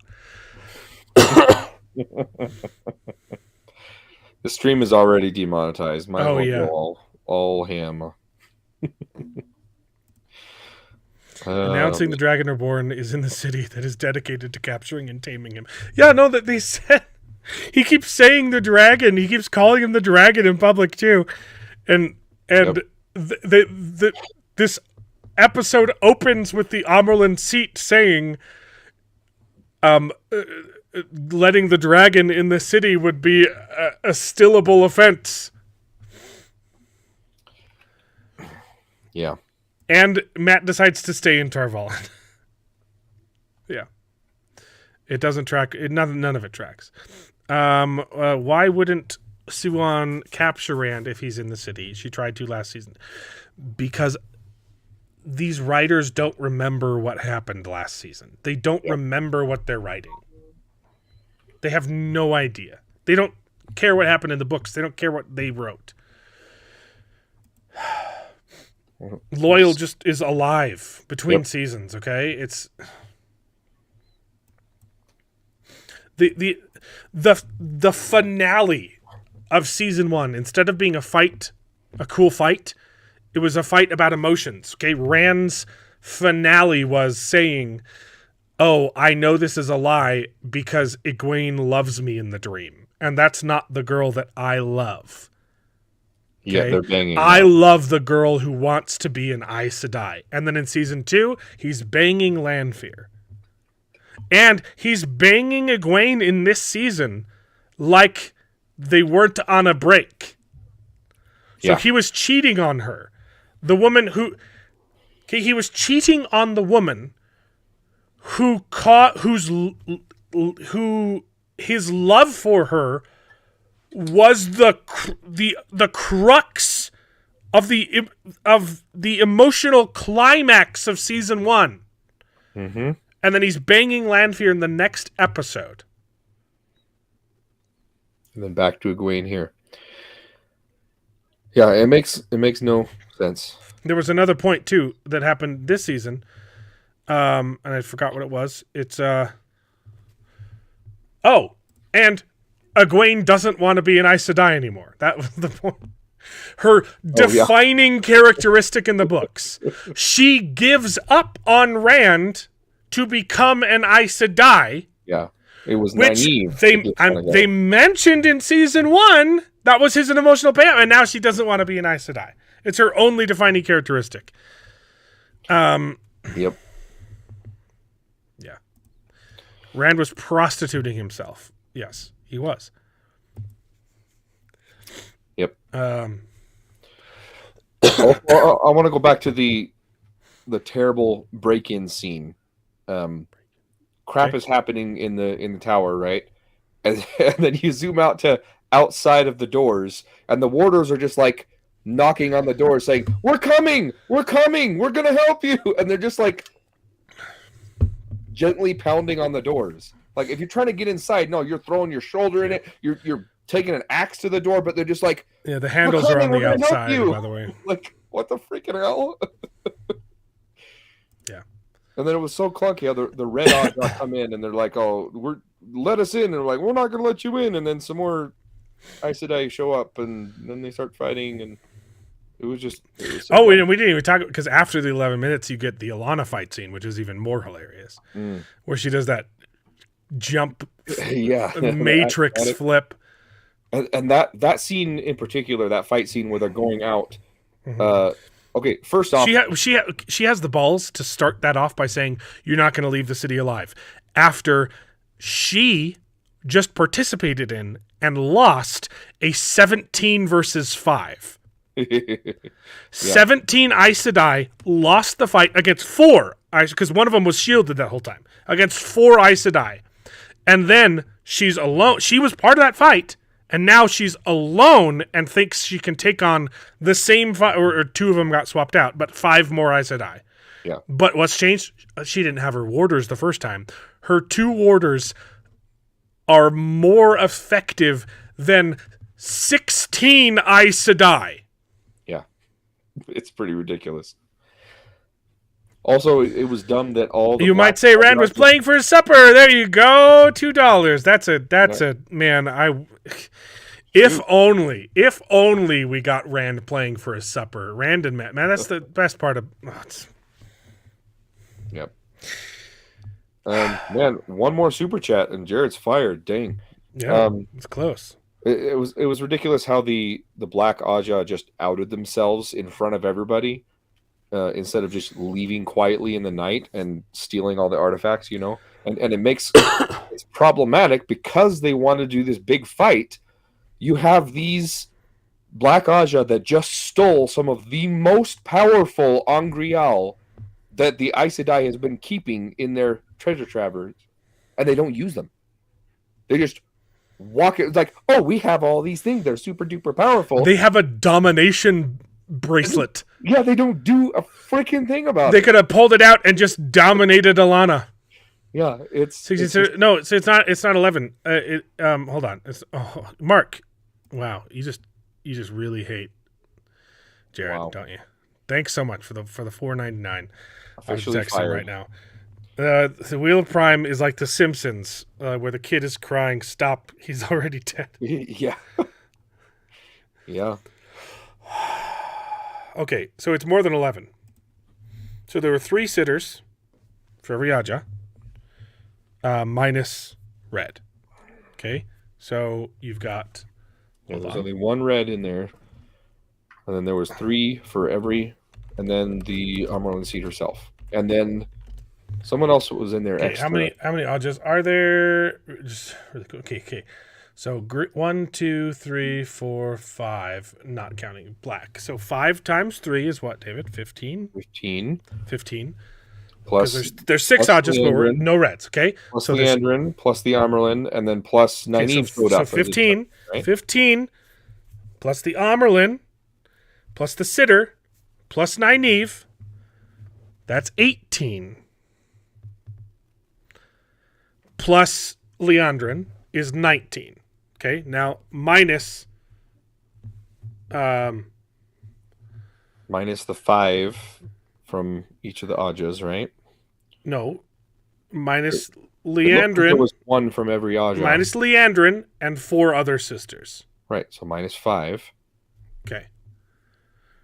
So that's still 13. Sorry, 14, 13. Yeah, it's 13. Yeah. No. Yeah. 13 versus 5/4 because she was shielded the whole time. It's not 11. Oop. I mean, Nynaeve was useless. She didn't do anything. Right. So that's 12. Or sorry, that's 13. Yeah. Leandrin didn't do anything and because she was shielded, and Nynaeve didn't do anything because she can't. Because she's blocked. Why were they going to that room anyway? It's like, there's no reason to do it. Right. It was silly. Yeah. No people are defending the loss by claiming there was only 11 sitters in the room, meaning it was 7 versus 4. No, it was more. He's never going to be able to grandkids. Yeah, he's fired. He can't have grandkids. Yep. Well, I don't know. Now that he's fired from this job, maybe he'll have more time to work on them grandkids. Yeah, it wasn't just these aren't just sisters. They're sitters. They're the best of the best of the best, sir. Yeah. I mean, and it's also going to mess up the deposition because the whole reason that Swan was deposed is that they had a bunch of black Aja embedded in the sitters, and now, right. And now they're all gone. She's the one that weeded them out, right? Yeah. Yeah, it makes absolutely no sense. So, let's see, what else? But yeah, so her 2 warders immediately kill 2 of them, stab Leandrin in the heart, and rather than finish, like, all you had to do was just, like, twist the knife at that point, and Landrin's dead. But they pull out because they want to chop off her head, and so she lives. Yeah. The fight scene it's asinine. It's if you go frame by frame, it's horrible. The other thing too I want to bring up, and it was particularly egregious in this scene, was I already said the channeling itself looks really good. Sure. Some of the other CGI was so awful, especially in this scene. Like the street pavers that were coming up were so clearly CGI; they were not blended in well at all. And there were several other scenes in this episode too that were like, that CGI looks so terrible. Yeah, she's really not super powerful. Yeah, that's true. But she knows compulsion. Yeah, a weaker compulsion. That was her secret, and she tries using it on a Forsaken, and it doesn't go well. Yeah, it does not.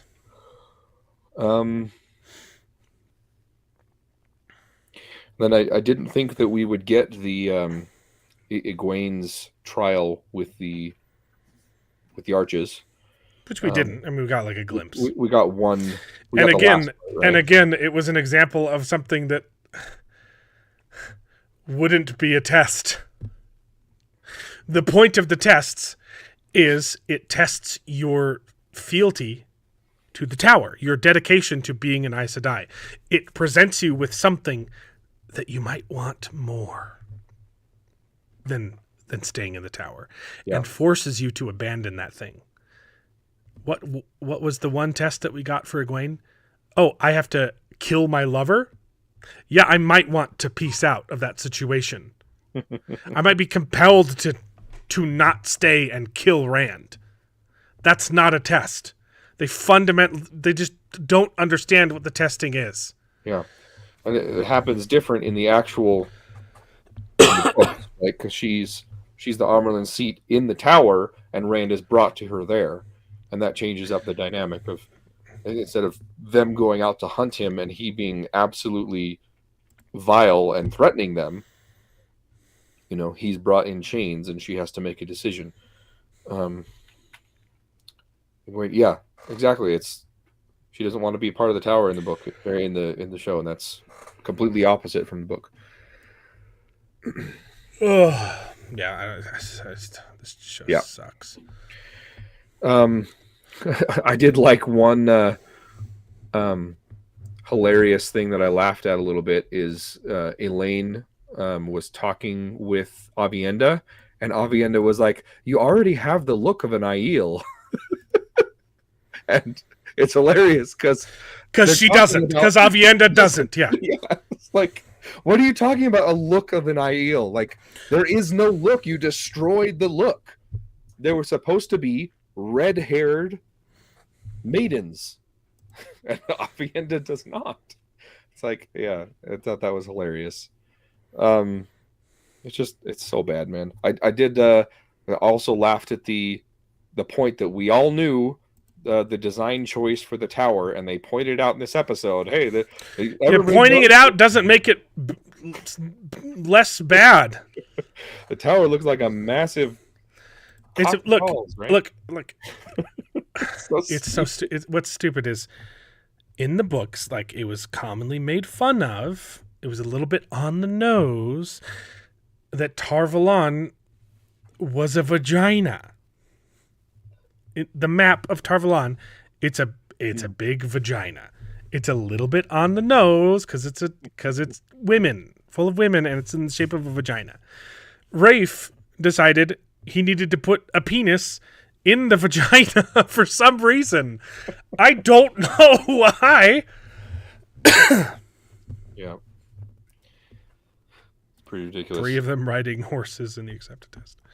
Yeah, it was silly. In just full armor too. Oh yeah, we've already talked about it, but the costuming in the show is absolutely awful. Yeah. There's so many printed fabrics that do not look good at all. Egwene's jacket was so terrible. Like, holy crap. Half Mark! of the women in the White Tower. How did I not get... Oh, man. That was good. I thought you didn't want him to sing the song anymore, Mark. Man, woman to man, man to woman, woman to man, penis to vagina. I want to know about sex change operation. Yeah, see, Joshua, that's not very gay. Phalloplasty, yes. Vaginoplasty, yes. Something plasty, yes, yes, yes. That's the rest of the song. I didn't show you the whole thing. Yeah, it's not very gay of him. I know, right? It's kind of crazy that the T undermines the LGB. A guy who loves men so much is making a show that hates men so much. It's really weird. Yeah, that's true. It's a cropped motorcycle jacket on Amazon. Yes. Yep. Absolutely is. This isn't from this episode. This is from next, probably episode 2. But you get the Gawain and Galad fight. Is Matt going to fight them? Who knows? He's seen walking away at the end of the scene. But the point of this scene is the choreography sucks. They do it's just choppy and garbage. Yep. There's at one point they do a high five with their swords. They're not aiming at each other. They literally go ting. It's really bad. But my favorite move is this one right here. Spinning jump. This one.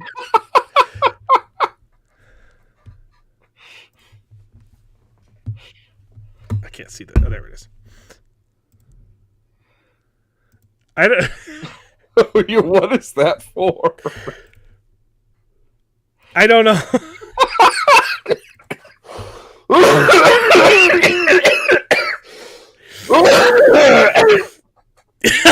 I don't know. What the hell?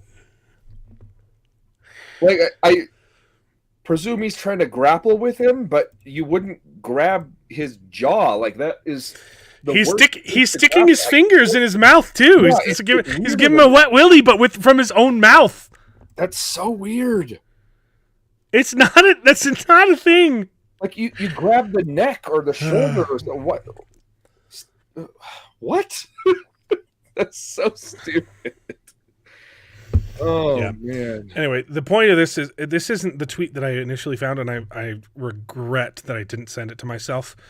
But people, when this came out like last week, there were people screaming about it because Nynaeve says, Rand talks to her and says, Nynaeve is ogling them, and Matt says, I'm surprised you'd be into this.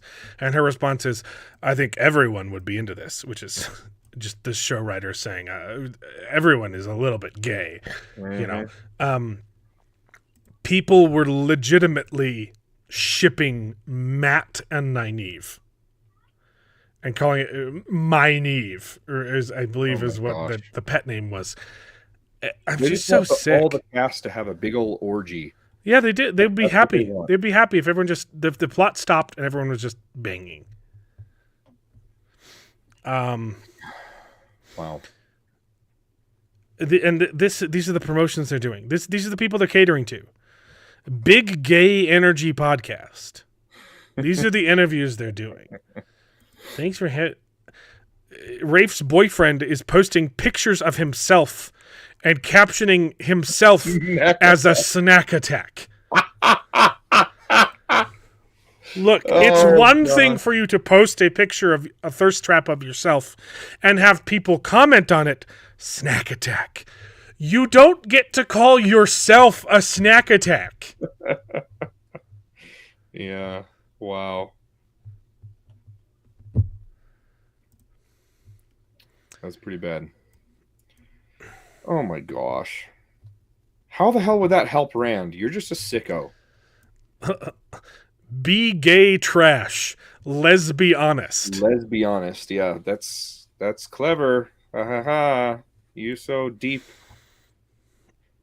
I don't know what to tell you, but either read completely different books, or you don't have close queer people in your life if you fail to notice the insane amounts of queer coding in the Wheel of Time. There's no queer coding in the Wheel of Time. There's closeted queers. That's it. Especially with Elaine and Avienda, who called themselves sisters. It's not subtle. It's pretty subtle. It's pretty dang subtle. In fact, it's so subtle that they use the term pillow friends instead of lesbians. Yeah. I'd call that pretty subtle. Yep.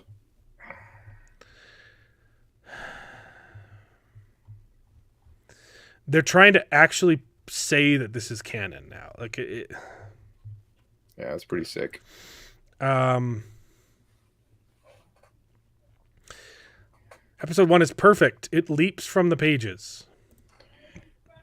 It's absolutely perfect. It's so opposite from the show too, because Avienda and Rand had a thing, had a little spicy moment, and then she knows that Rand is promised to Elaine, or at least Elaine wants to marry Rand, and she's like, okay, I'm not touching that. I'm going to back you up, sister. And she's like, she stays away from Rand, and she stays like, she loves Avienda, or Avienda loves yes, what's her name? Elaine, like a sister, like you said. Elaine and Nynaeve bond over their love of Rand. Yes. They don't like each other at first. Yeah.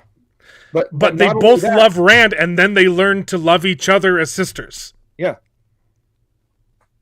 But then after that, Avienda goes like, it's like her personal mission to cock block Rand the entire time. It's like, no, what are you doing? You are promised to Elaine, right? Like, it doesn't make any freaking sense. These guys are stupid. They're sick. They're sick in the head. Sickos, yeah. Yeah. In this episode, Moraine and Lan teamed up with Lanfear to launch a false flag attack on the Emmonsfield 5, and it's the perfect book adaptation. It leaps from the page. Yeah. The one thing I appreciate about the Wheel of Time showrunners is that they genuinely listen to criticism. Unlike some stands, lol, and strive to improve. Season 2 showed showed better pacing, stronger character arcs, and improved VFX from what I've seen. Okay, the one thing it didn't show was listening, faithfulness to the adaptation. Yep. Season 3 is shaping up to be truly epic. When season 2 was airing, we didn't even listen to the criticism. We didn't even read the criticism of the show, right? Yep. And even in the late interview, Rafe said, it was like, 75% of book readers love it. I mean, I know there's the crazies. We're not listening to the crazies. We don't listen to the people that criticize our thing. Ask Sanderson about them listening to criticism. Yeah. I read his criticism of the show, but I think understanding the need for changes requires knowing how TV works. Books and TV are completely different formats, and a show must be financially successful to continue. This show could have been financially successful if you adapted the books. Yeah. You're literally saying in here, no, not that criticism, which is the same thing as not listening to criticism. The only criticism they listened to was the show wasn't gay enough. Yep.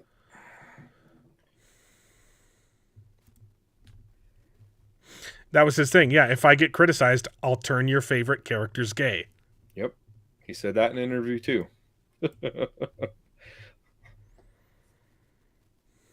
Yeah, I don't say how people can say that with a straight face that they listen to criticism. It's this one is actually kind of funny. The best acting performance from Josha is in this episode. This is a masterclass in acting, and it's just him yelling one time. Yeah, I agree. It's good acting. He's probably the best actor on the show, and he's given nothing to do. Yep. And I also really liked. I also agree. This hair. Is the best acting that's in the show. Just an unhinged scream. But even this scene doesn't hold a candle to the scene with King Saul in House of David from this episode. Okay. Saul yelling at his son sent me into depression. Yeah. It was like my father telling me he wasn't proud of me, and I cried for a bit. Okay? This is good acting. And it's not as good as like the lowest bar from House of David. Yeah. House of David is on a shoestring budget, and it is so much better. Than even the costuming. Like, you can see that they're not super expensive costumes, but they look great. They look great. They look good.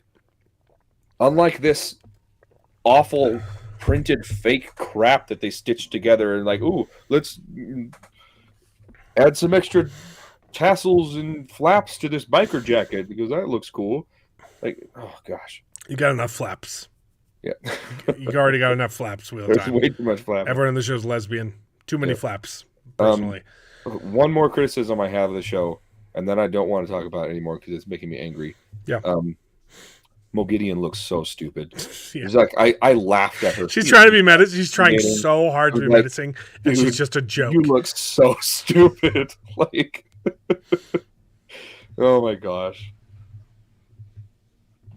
I'd rather go to an improv thing. Yeah. Hey, I'm good at improv, okay? You would have laughed at my improv shows. Yeah, you did some pretty good ones there. You were one of the more talented improvers. There was this one chick that you were improving with, one of your improv people or whatever, and she would always just like take it to the extreme. And she got better over time. Yeah. Because I trained her from the other shows. Yeah. But yeah, she would always just like take it from 1 to 100, and you were always like bringing it down to more reality. But anyways, it was fun. Improv can be fun. Yeah, she wasn't very good at bringing things down to reality. She transitioned her daughter. So yeah, that checks. She's the reason I got fired. Gotcha. So cool beans. Yeah. So House of David? House of David is so freaking good. I don't even want to talk about Invincible at all. It's fine. This episode's okay. The Invincible episode is fine. It was some good action. I don't like the multiverse stuff. It didn't make sense to me why the Marks were working for that's the main issue. Guy. The action was great. It was really good. I just hate the multiverse stuff. And I wish it didn't exist. Yeah. Other than that, pretty great, and I'm really looking forward to the next episode where he fights the big bad guy. That's going to be cool. Okay, House of David. Yep, cool. That's pretty much all I had to say, too. You said it faster. Dude, this episode was my favorite episode. So good. This show has no right to be as good as it is. Yeah.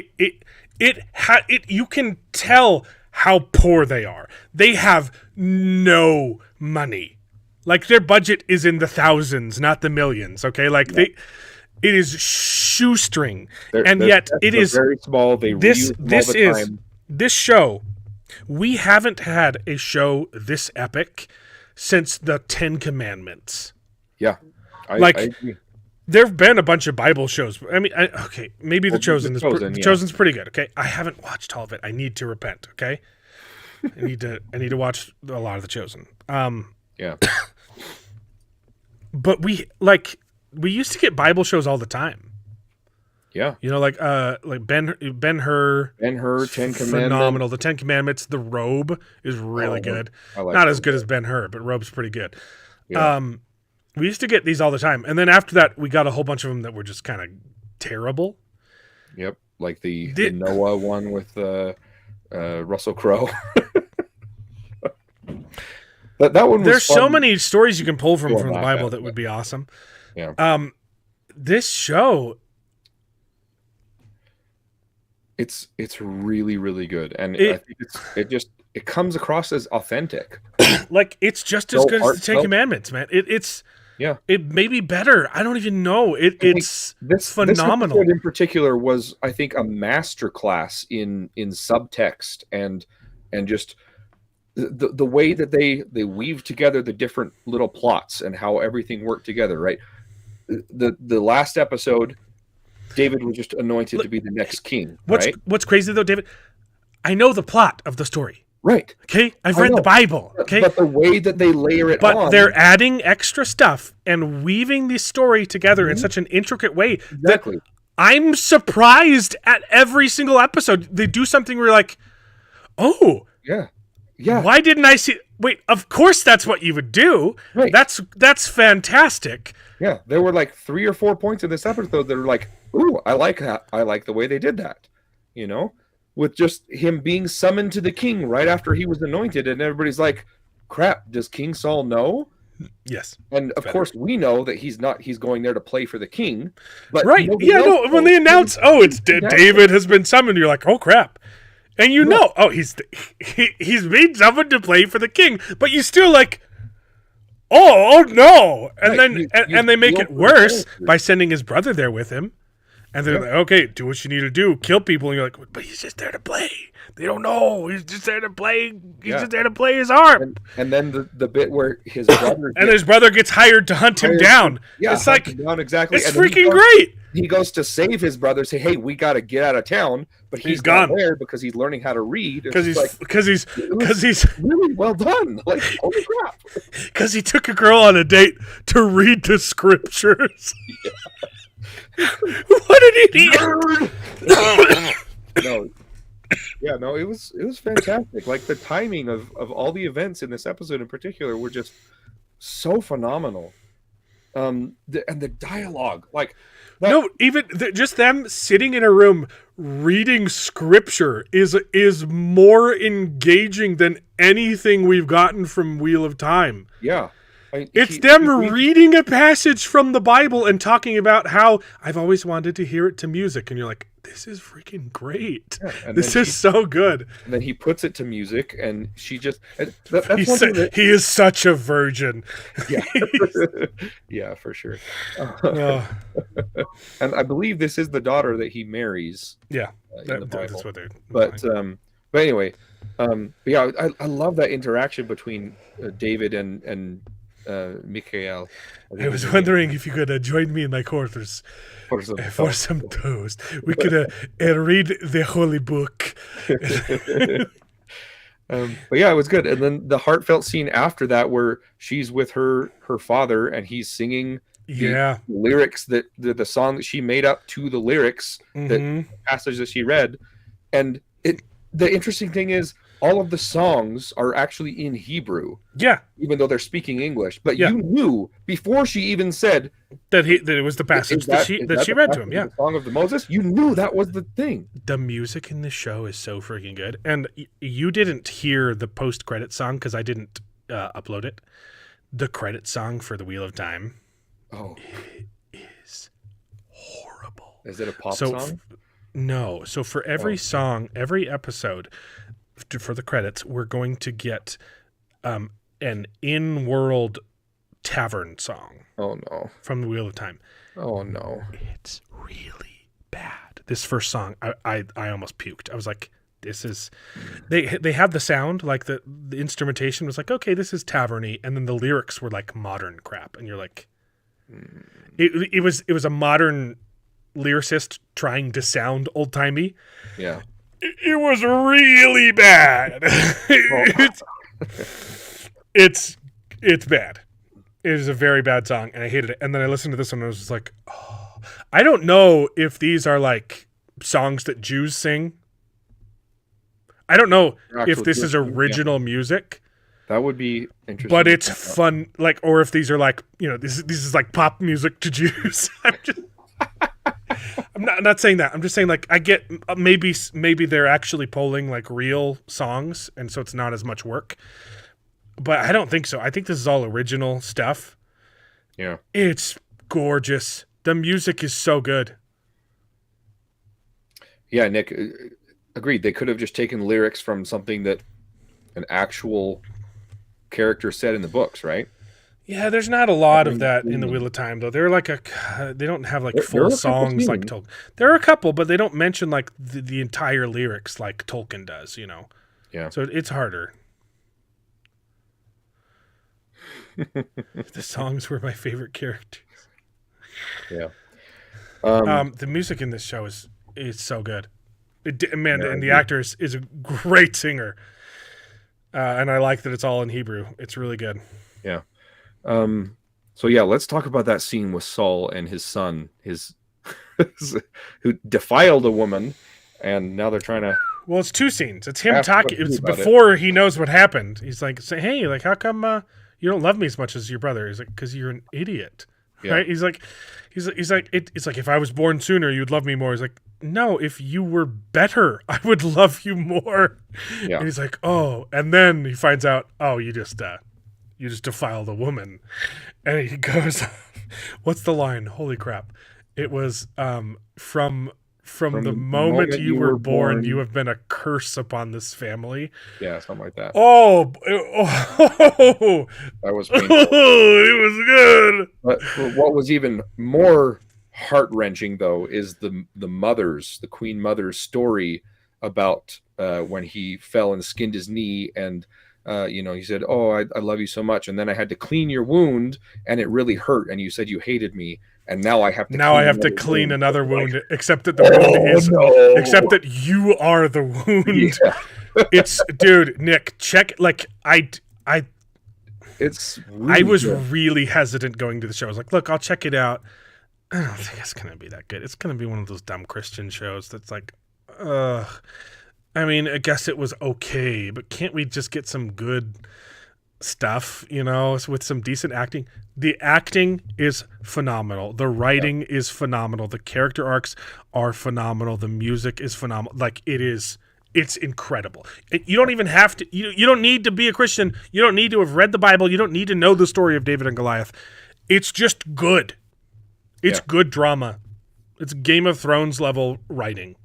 Yeah. And I think that's going to appeal to a lot of people because everybody knows the story of David and Goliath, but a lot of the stuff that happens in the background, most people don't know. Yeah, people might not be familiar with. Guess what? We know a little bit of the background details, but there are a lot. Most of the stuff we know less than. There's more that we don't know than what we do know, and so it's the perfect medium to fill in the gaps with these just amazing storylines. It's so I'm keep getting reminded of Ten Commandments. Like, the Ten Commandments embellishes a lot. It creates a whole bunch of backstory for Moses and his family that's not in the Bible, but it's good drama. Yeah, it's a really, really good story, and that's exactly what they've done here. They've made, there's not a single character on screen that's wasted, where you're like, I don't really get why this person is in the show. Every single character who's on screen, who gets screen time, who has lines, you're like, I like this character. Yeah, they're even the despicable son is a likable character. Like, you like him, and he's a scumbag, and he's good. Yeah, absolutely. And I love that moment too when his son is on the way out, and David is being escorted in the city on their way in, and they pass each other. Great. Just a simple little thing where, like, one son is on the way out, and David, son is in that the way scene. Okay, beautiful. Every time I'm watching the show, I'm thinking of the Wheel of Time and how it could have been done better. That was literally that was Rand seeing Logain. Yeah, 100%. Logain in the streets. Yeah, you're right. That's what that scene was, and it was right. better than what we got in the show. Yeah, that was fantastic. I think that's all I had to talk about. You actually get fantastic. Rand playing for his supper in this show. Yeah, you're right. You're absolutely right. And we didn't get that in the Wheel of Time. And you got Rand sleeping for his supper. You got Rand sucking for his supper. Yeah. So is Saul's younger significant other accurate? His younger wife? Is that what we're trying to say? His younger son accurate? There's a lot of embellishments. We don't know a lot of the specifics. There was I don't remember which one of his sons ends up like dashed or impaled on a spear or a tree or something. I don't remember if that was Jonathan or if that was his other son. It's gonna be fun to see. It's gonna be fun to. Yeah, I'm not gonna look it up. That's the thing. I want to go read, the story, because I'm like, I can't remember if this, which, but I also don't. I want the show to surprise me. Yeah, I can't. Which I didn't think would be possible in adapting David and everyone knows the story of David and Goliath. Yeah, even if you hate God, even if you're an atheist, you know the story of David and Goliath, and it's still managing to surprise me. It's crazy. Yeah, I think this series could go on for probably 3 seasons. It's obviously going to end with David and Goliath, right? But then you have the whole thing about after David and Goliath. You have David's reign, and you can end with the fall of the House of David. Right. Well, but you could do like 5 seasons of this. Season 1 is going to be David and Goliath, and then he's in the good graces of the king. Season 2 is going to be Saul finds out that David is your replacement, and now he hates him, and he tries to kill him several times. And season three can be David and Jonathan buddy cop movie, right? Well, that's a little bit in season 2 too, and then you have season 3. Season 2 they have to hate each other. They have to be fighting each other, and then they become friends. So season 3 is them being buddy cops. Gotcha. And Saul maybe dies at the end of that season. Yep. And then so David becomes the king, and then you have a season of his prosperity and machinations, political intrigue, whatever, and then you could have his fall. So maybe 4 seasons, and you can even go into Solomon after that, and allude to what happens next. Solomon could be good too. Cut a baby in half. Oh. That'd be great. Yeah. Dude, I used that with my kids in real life. You did? Stuffed animal. Did you cut a stuffed animal in half? Yeah. And did they see you as like a god king? Like, our father is so wise. He did. Yeah, no, it's hilarious. But yeah, I don't think I have anything else to say about House of David, but it's phenomenal. Go watch it. You can tell that the budget at times is they don't even care. A lot of money. Don't even care. But it is fantastic, man. But what they have, they make work. Like the throne room, the sets, they look good. Yeah. It's just the CG. Some of the CGIs, which has really only been in episode 1, has been like, wasn't the best, wasn't terrible, didn't turn me off. It's fine. Yeah, I really haven't noticed aside from episode 1 with the lion for sure, but that was the main thing. But yeah, I would recommend it. It's fantastic. What's next? Daredevil. I think that's the last thing we have to. I forgot. I thought we were done. Nope. Daredevil. Daredevil's fine. I don't hate it. It's definitely not as good as some of the other stuff, the previous seasons. The first like 10 minutes of episode 1 are really good. Yes, I like that. Except some of the CGI is terrible there. Some of the CGI is the fight, awful in the fight scene. Yes. Yeah. Yes. You're like, Well, I agree. if you watch the old show, they didn't use any CGI. It was like all practical fights. In fact, I might pull it up. Hold on. Yeah, that fight scene. They There's obviously one scene I want to pull up. trying to recreate the infamous hallway scene in Daredevil season It was 1 or 2 or whatever. It's like it came a little bit close, but Yeah. it did, like doesn't hold a candle. There were parts of it that were good, but some of the framing was really weird. Like sometimes, you're right. It was you had like part of somebody's face and then just like a blank wall. I'm like, what is this framing? I don't understand what they're going with. Yep. And then also the fight scene like started and stopped like several times. Like he would be running up the stairs and then he'd just be like limping, and then all of a sudden you'd see Daredevil in the background and he's coming, and it's like he's just standing there. I'm like, okay, I guess it's dramatic, but yeah, it's kind of like it was fine, but I'm not sure exactly what they were trying to go with. You know, and there were some of the decisions in that fight scene in the stairwell were weirdly framed. I'm not sure. Yeah, why they were making those choices. Like Charlie Cox, right? Is yeah, Charlie Cox is Daredevil. Great at choreography, and they're not showing it. Yeah, they're doing too many cuts. It's a shame. It's not terrible. It's the best thing that Disney has done since Infinity War, but it's a really low bar. Probably, yeah.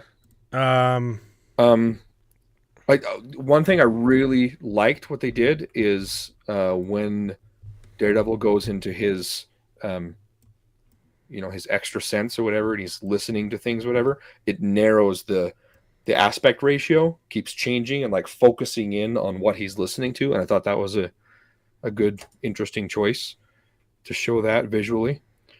But yeah, there's not a whole lot from episode 1. Like, of course, they kill off Foggy,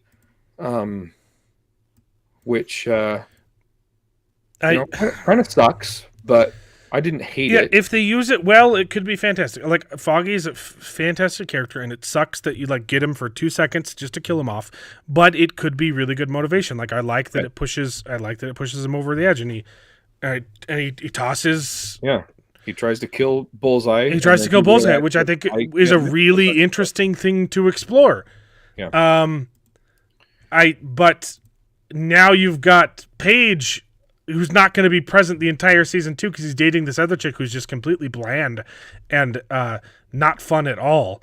When you've got Paige, and the replacements for Foggy is this stunning female black lawyer who's a wet blanket. She has no charisma, and it's show don't tell. We're constantly told how good of a lawyer she is. Oh, she's so good. She's such a good lawyer, and she hasn't shown any of it. She's not a lawyer. I like the other guy. I like the private the PI who now knows his identity, who was retiring. Right, I like him. The other chick is just lame, and his new girlfriend I hate. Yeah. And this is the part I wanted to show. You see? The smoke scene, yeah. The smoke scene's horrible. The weakest part of it. Not even the part I want to talk about. What? Yeah, go ahead. Okay. It's right here. So where we follow the victims or whatever?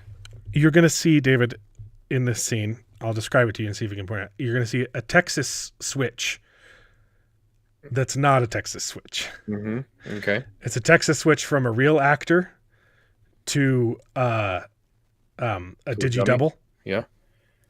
That's horrible. Okay. And I don't understand why they did it at all because they didn't need to. Watch. Yeah. Oh yeah.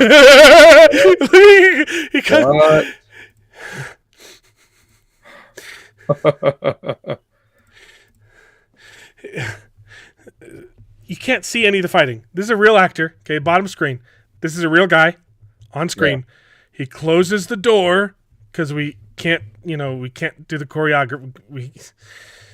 We can't film fight choreography, so we have to keep cutting. Right? He closes the door, jumps off screen, and comes back as a digidouble, and he looks awful. And they replaced him with a digidouble because he gets knocked over by the door, but it doesn't even touch him. So there's no reason why they needed to have a digidouble. The one on the left is also digidouble, but she's mostly out of frame the whole time. So if they actually have the explosion there, then they can't have him there physically. It's not an explosion. It's a paper wall that gets knocked over. Yeah. You can't have a stunt double do that? Screw you. You can even have the stunt double in the role because I wasn't even dissecting this. I saw this on first viewing and I was like, ugh. Ugh, Brother, ugh. What's that? What's that, brother? Ugh. Okay, watch it again. Yeah.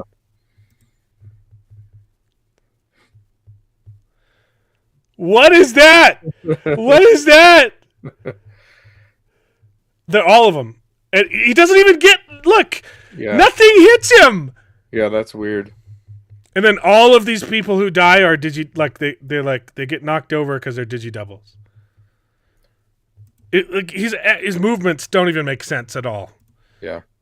Oh no! You're right. Oh no! And then this lady gets hit. And it's really confusing. Bullseye throws something in like this way, and I guess it bounces off of 6 walls, and murks her. But it's so confusing though. I don't understand what's happening. Watch. He walks away. Boom. Bing. It's like. Yeah, you're right. The projectile comes from the wall. I just don't understand what they were trying. And it looks like they're bouncy balls. Like, I don't know what he's throwing. He's just like tossing things, but like they don't look sharp or like they would hurt at all. Yeah. And then we see later that Daredevil's got a whole bunch of knives sticking out of him, right? Yeah. But you're right. It doesn't look like what he's throwing But here. look, there's like an orange one and a yellow one. It looks like he's throwing bouncy balls here. Watch. Is it the billiard balls from that table? Oh, maybe that's what it is. Maybe he picks up billiard balls. Okay. Yeah. That's probably what Yeah, okay. He picks up a ball, throws it. Okay. So he is throwing bouncy balls. Watch. Yeah, it is billiard balls. But then this one just makes no sense to me. Look, he throws it up. It goes this way. It goes bing, and then down, and then I guess bounces off a couple of walls, and then comes up. It comes in from frame here. Bing, and hits her in the head. You're like, what? I don't even know what happened. Yeah. It's kind of weird. It's so bizarre. Hard to follow. I can't. But... Yeah, I agree. Like there's aspects of this fight that were fine. Goes up and down, and then up. I don't know what that like. It was so hard to figure out what was going on. Yeah. I gotta watch the Digi-Double again. Huh? It's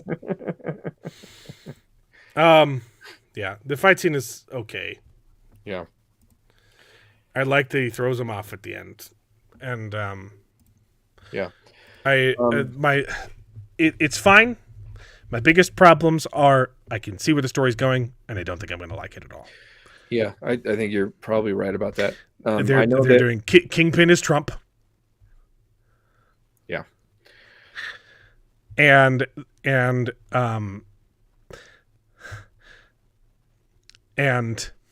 the wrong people like the Punisher. Yeah. They've already showed the corrupt cops have Punisher tattoos on their wrist. They're gonna do the Punisher logo rebrand. And yeah, I think you're right. I think they might go for that. Wow. Another thing that didn't make sense in the end of season 1, or episode 1, is that Matt Murdock is testifying in the trial for Bullseye, but Matt Murdock wasn't there. Daredevil was there.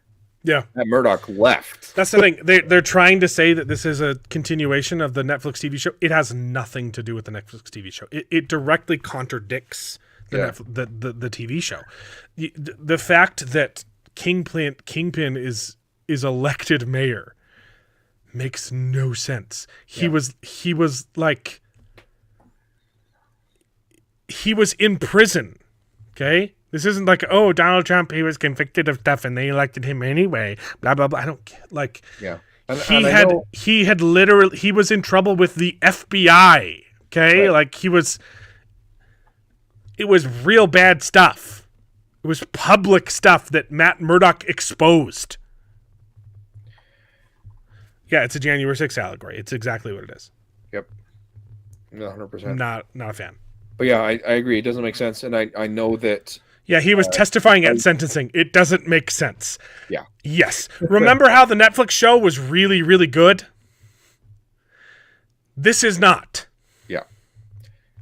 At least it's not She-Hulk levels of asinine court proceedings, right? But yeah, it doesn't make sense if you look into it, if you know what's going on. Yeah, you're right, Mark. Did you watch episode 2? Yeah. Yeah, so episode 2 again was okay. I didn't hate everything from White Tiger, and I'm happy that they're actually showing the original White Tiger instead of jumping directly to his niece. I think is the most. Yeah, I like what they're setting up. I like they're setting up that he's trying to do this the right way, but he's going to have to do vigilante stuff. Yeah, and I get that's the whole point of the ending of that episode 2 with him fighting the cops. And it would be really good if it weren't really stupid. Yeah, because it made Matt Murdock look like a complete idiot. How would you handle that situation? How would I handle that situation? I'd do the same thing. I'd show up, hey, get out of here, and then I'd pull out my phone and I'd start live streaming. Yeah. And then the police show up. Hey, it's the police showing up at the house of my witness to intimidate them. Look at the police. Case solved. Yeah. Because he literally had proof that the police officers were corrupt and chose to do the stupid thing by killing them. And now that's going to get him in trouble with the Kingpin. I get that's the whole plot of the show. And you could have made it work without making Matt Murdock look like a moron. Yeah. Yeah, you're right. Because the case was solved. Yeah. You had the police showing up to intimidate a secret witness. Get that on film. Live stream it. Or at least record it. Yeah. Make a phone call or something. He had his phone on him. They were going to execute him. Yeah, if he starts live streaming, hey, what are you doing here? Are you here to intimidate my witness? Are you here to kill me? It literally would have solved everything. Yeah, that's a good point. That's the problem. These Disney writers, they write things backwards, and even when they get something kind of good like this, it still doesn't hold up. Yeah. And I'm pretty sure the only reason I liked any of this is because of nostalgia. Is because it's Charlie Cox. He's back in the role, and it feels like, yeah, this is the same show. And then you think about it for 1 second, and you're like, this is not the same show. This has nothing to do with the same show. And they're writing off. The only reason it works is because of his performance. And Kingpin's performance, and Kingpin is ruined. They kept bringing up how he's constantly cucked, and he gets actually cucked in this episode. Anytime they brought up the MCU, I wanted to vomit. Oh yeah, there's so many. I got beat up by a little girl, and then I got beat up by another little girl. Oh, didn't that little girl shoot you in the face? Yeah. Also, my wife is banging some dude. But she asked me not to beat him up. That's the Kingpin I remember. Yeah. Yeah. Justin, we know. They don't. We're not the ones you need to be telling this to. Justin. Yep. It's fine. It's aggressively mediocre. I don't hate it. I think I'm going to start hating it if it's going the way I think it's going. I don't care about his girlfriend. I don't think they have any chemistry.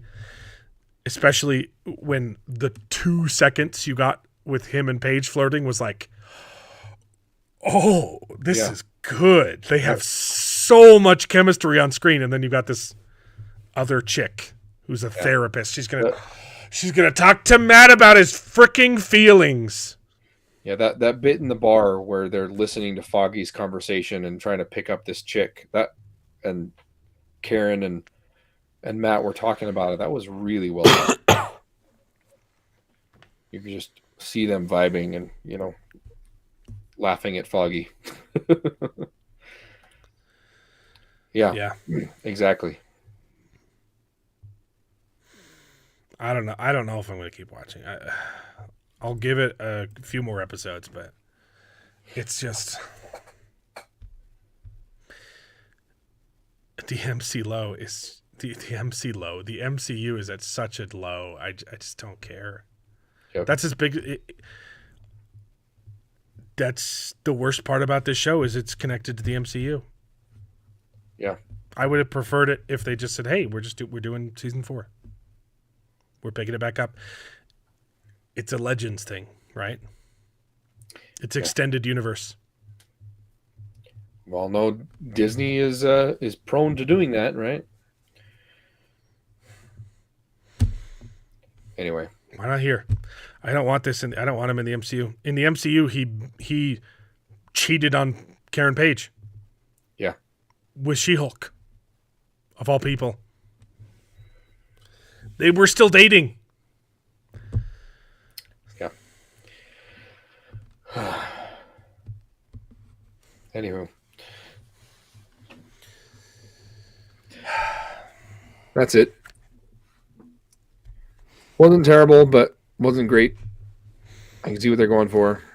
Yeah. Wheel of Time sucks. Invincible was okay. Severance is still good. But Invincible was really good if it weren't if the plot wasn't dumb. Yeah. Like the fighting was great. It was a great episode. If you just ignore the stuff that's stupid. Yeah. But House of David, man. It's creme de la creme. It's not just like it's the best thing on TV right now.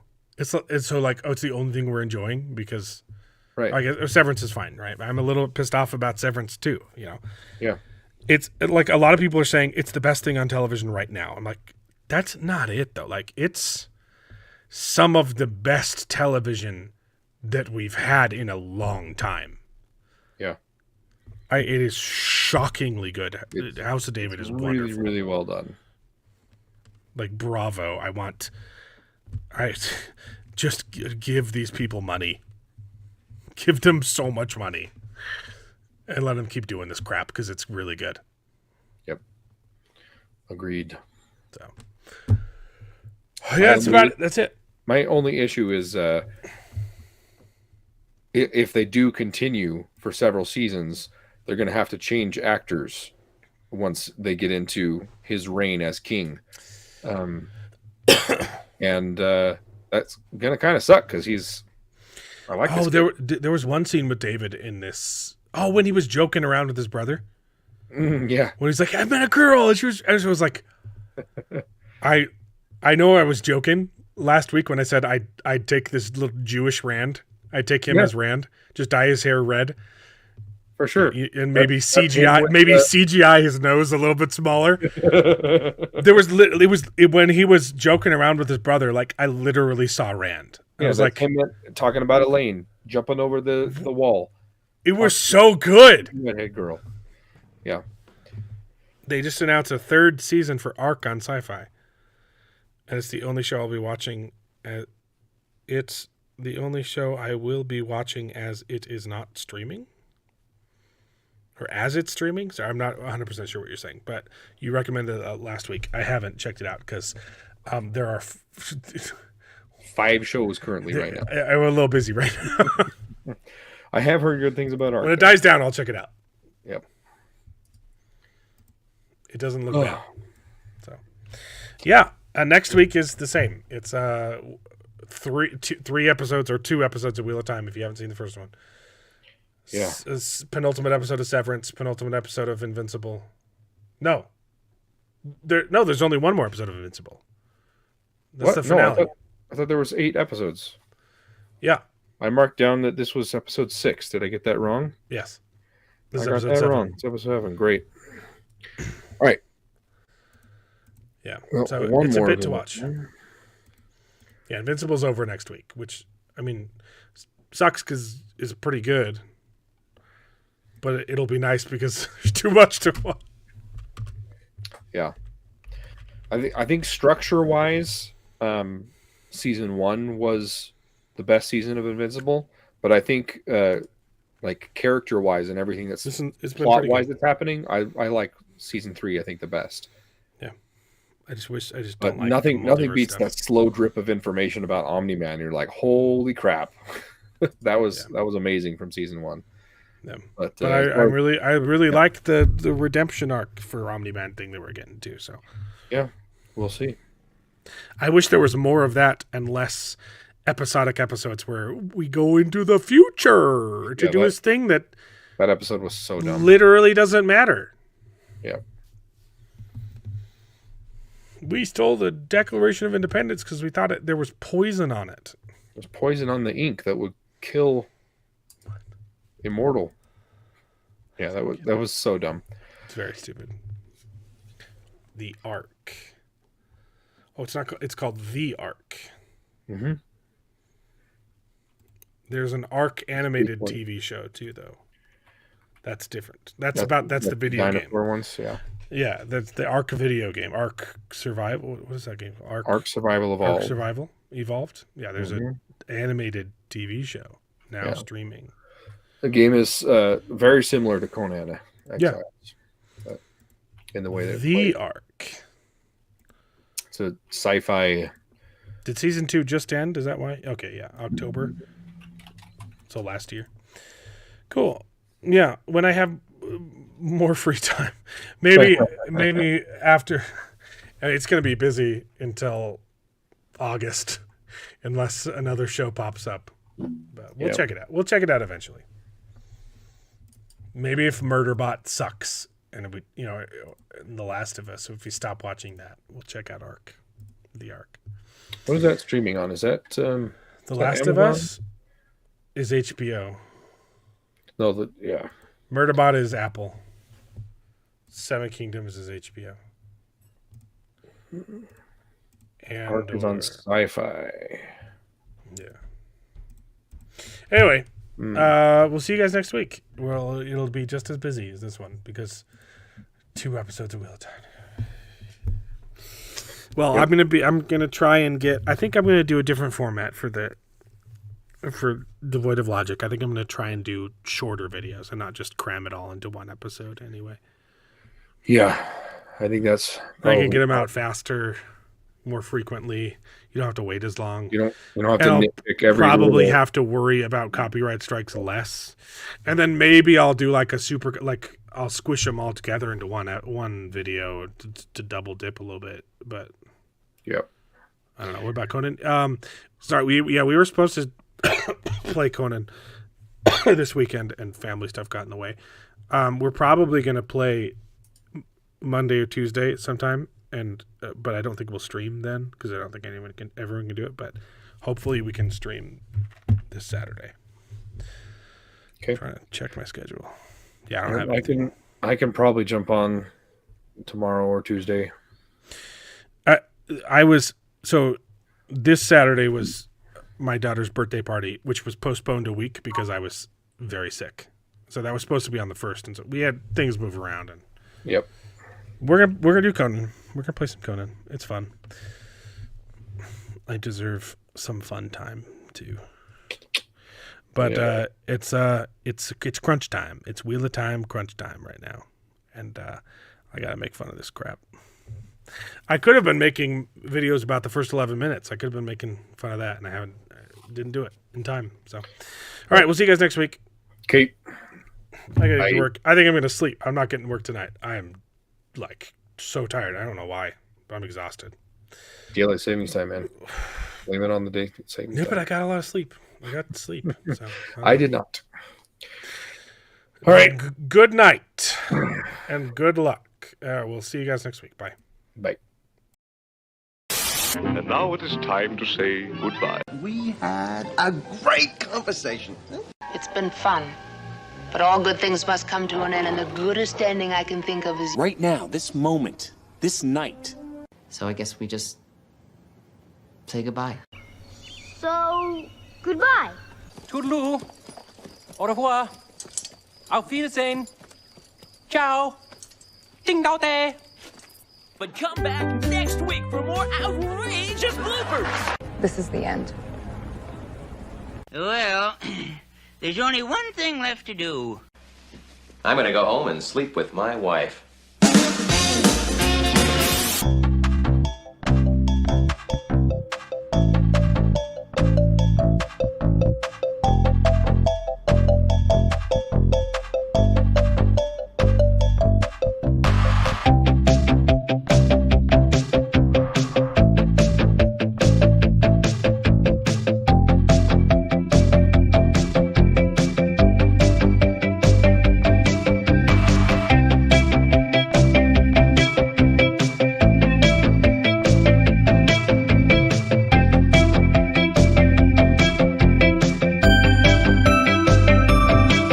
Well, I hope you enjoyed the video. If it's true, please take a minute to subscribe to the channel, and you can join us along for the ride. And if you pay me, I'll try to be more entertaining, so please consider joining Patreon and getting your name in the credits with pride.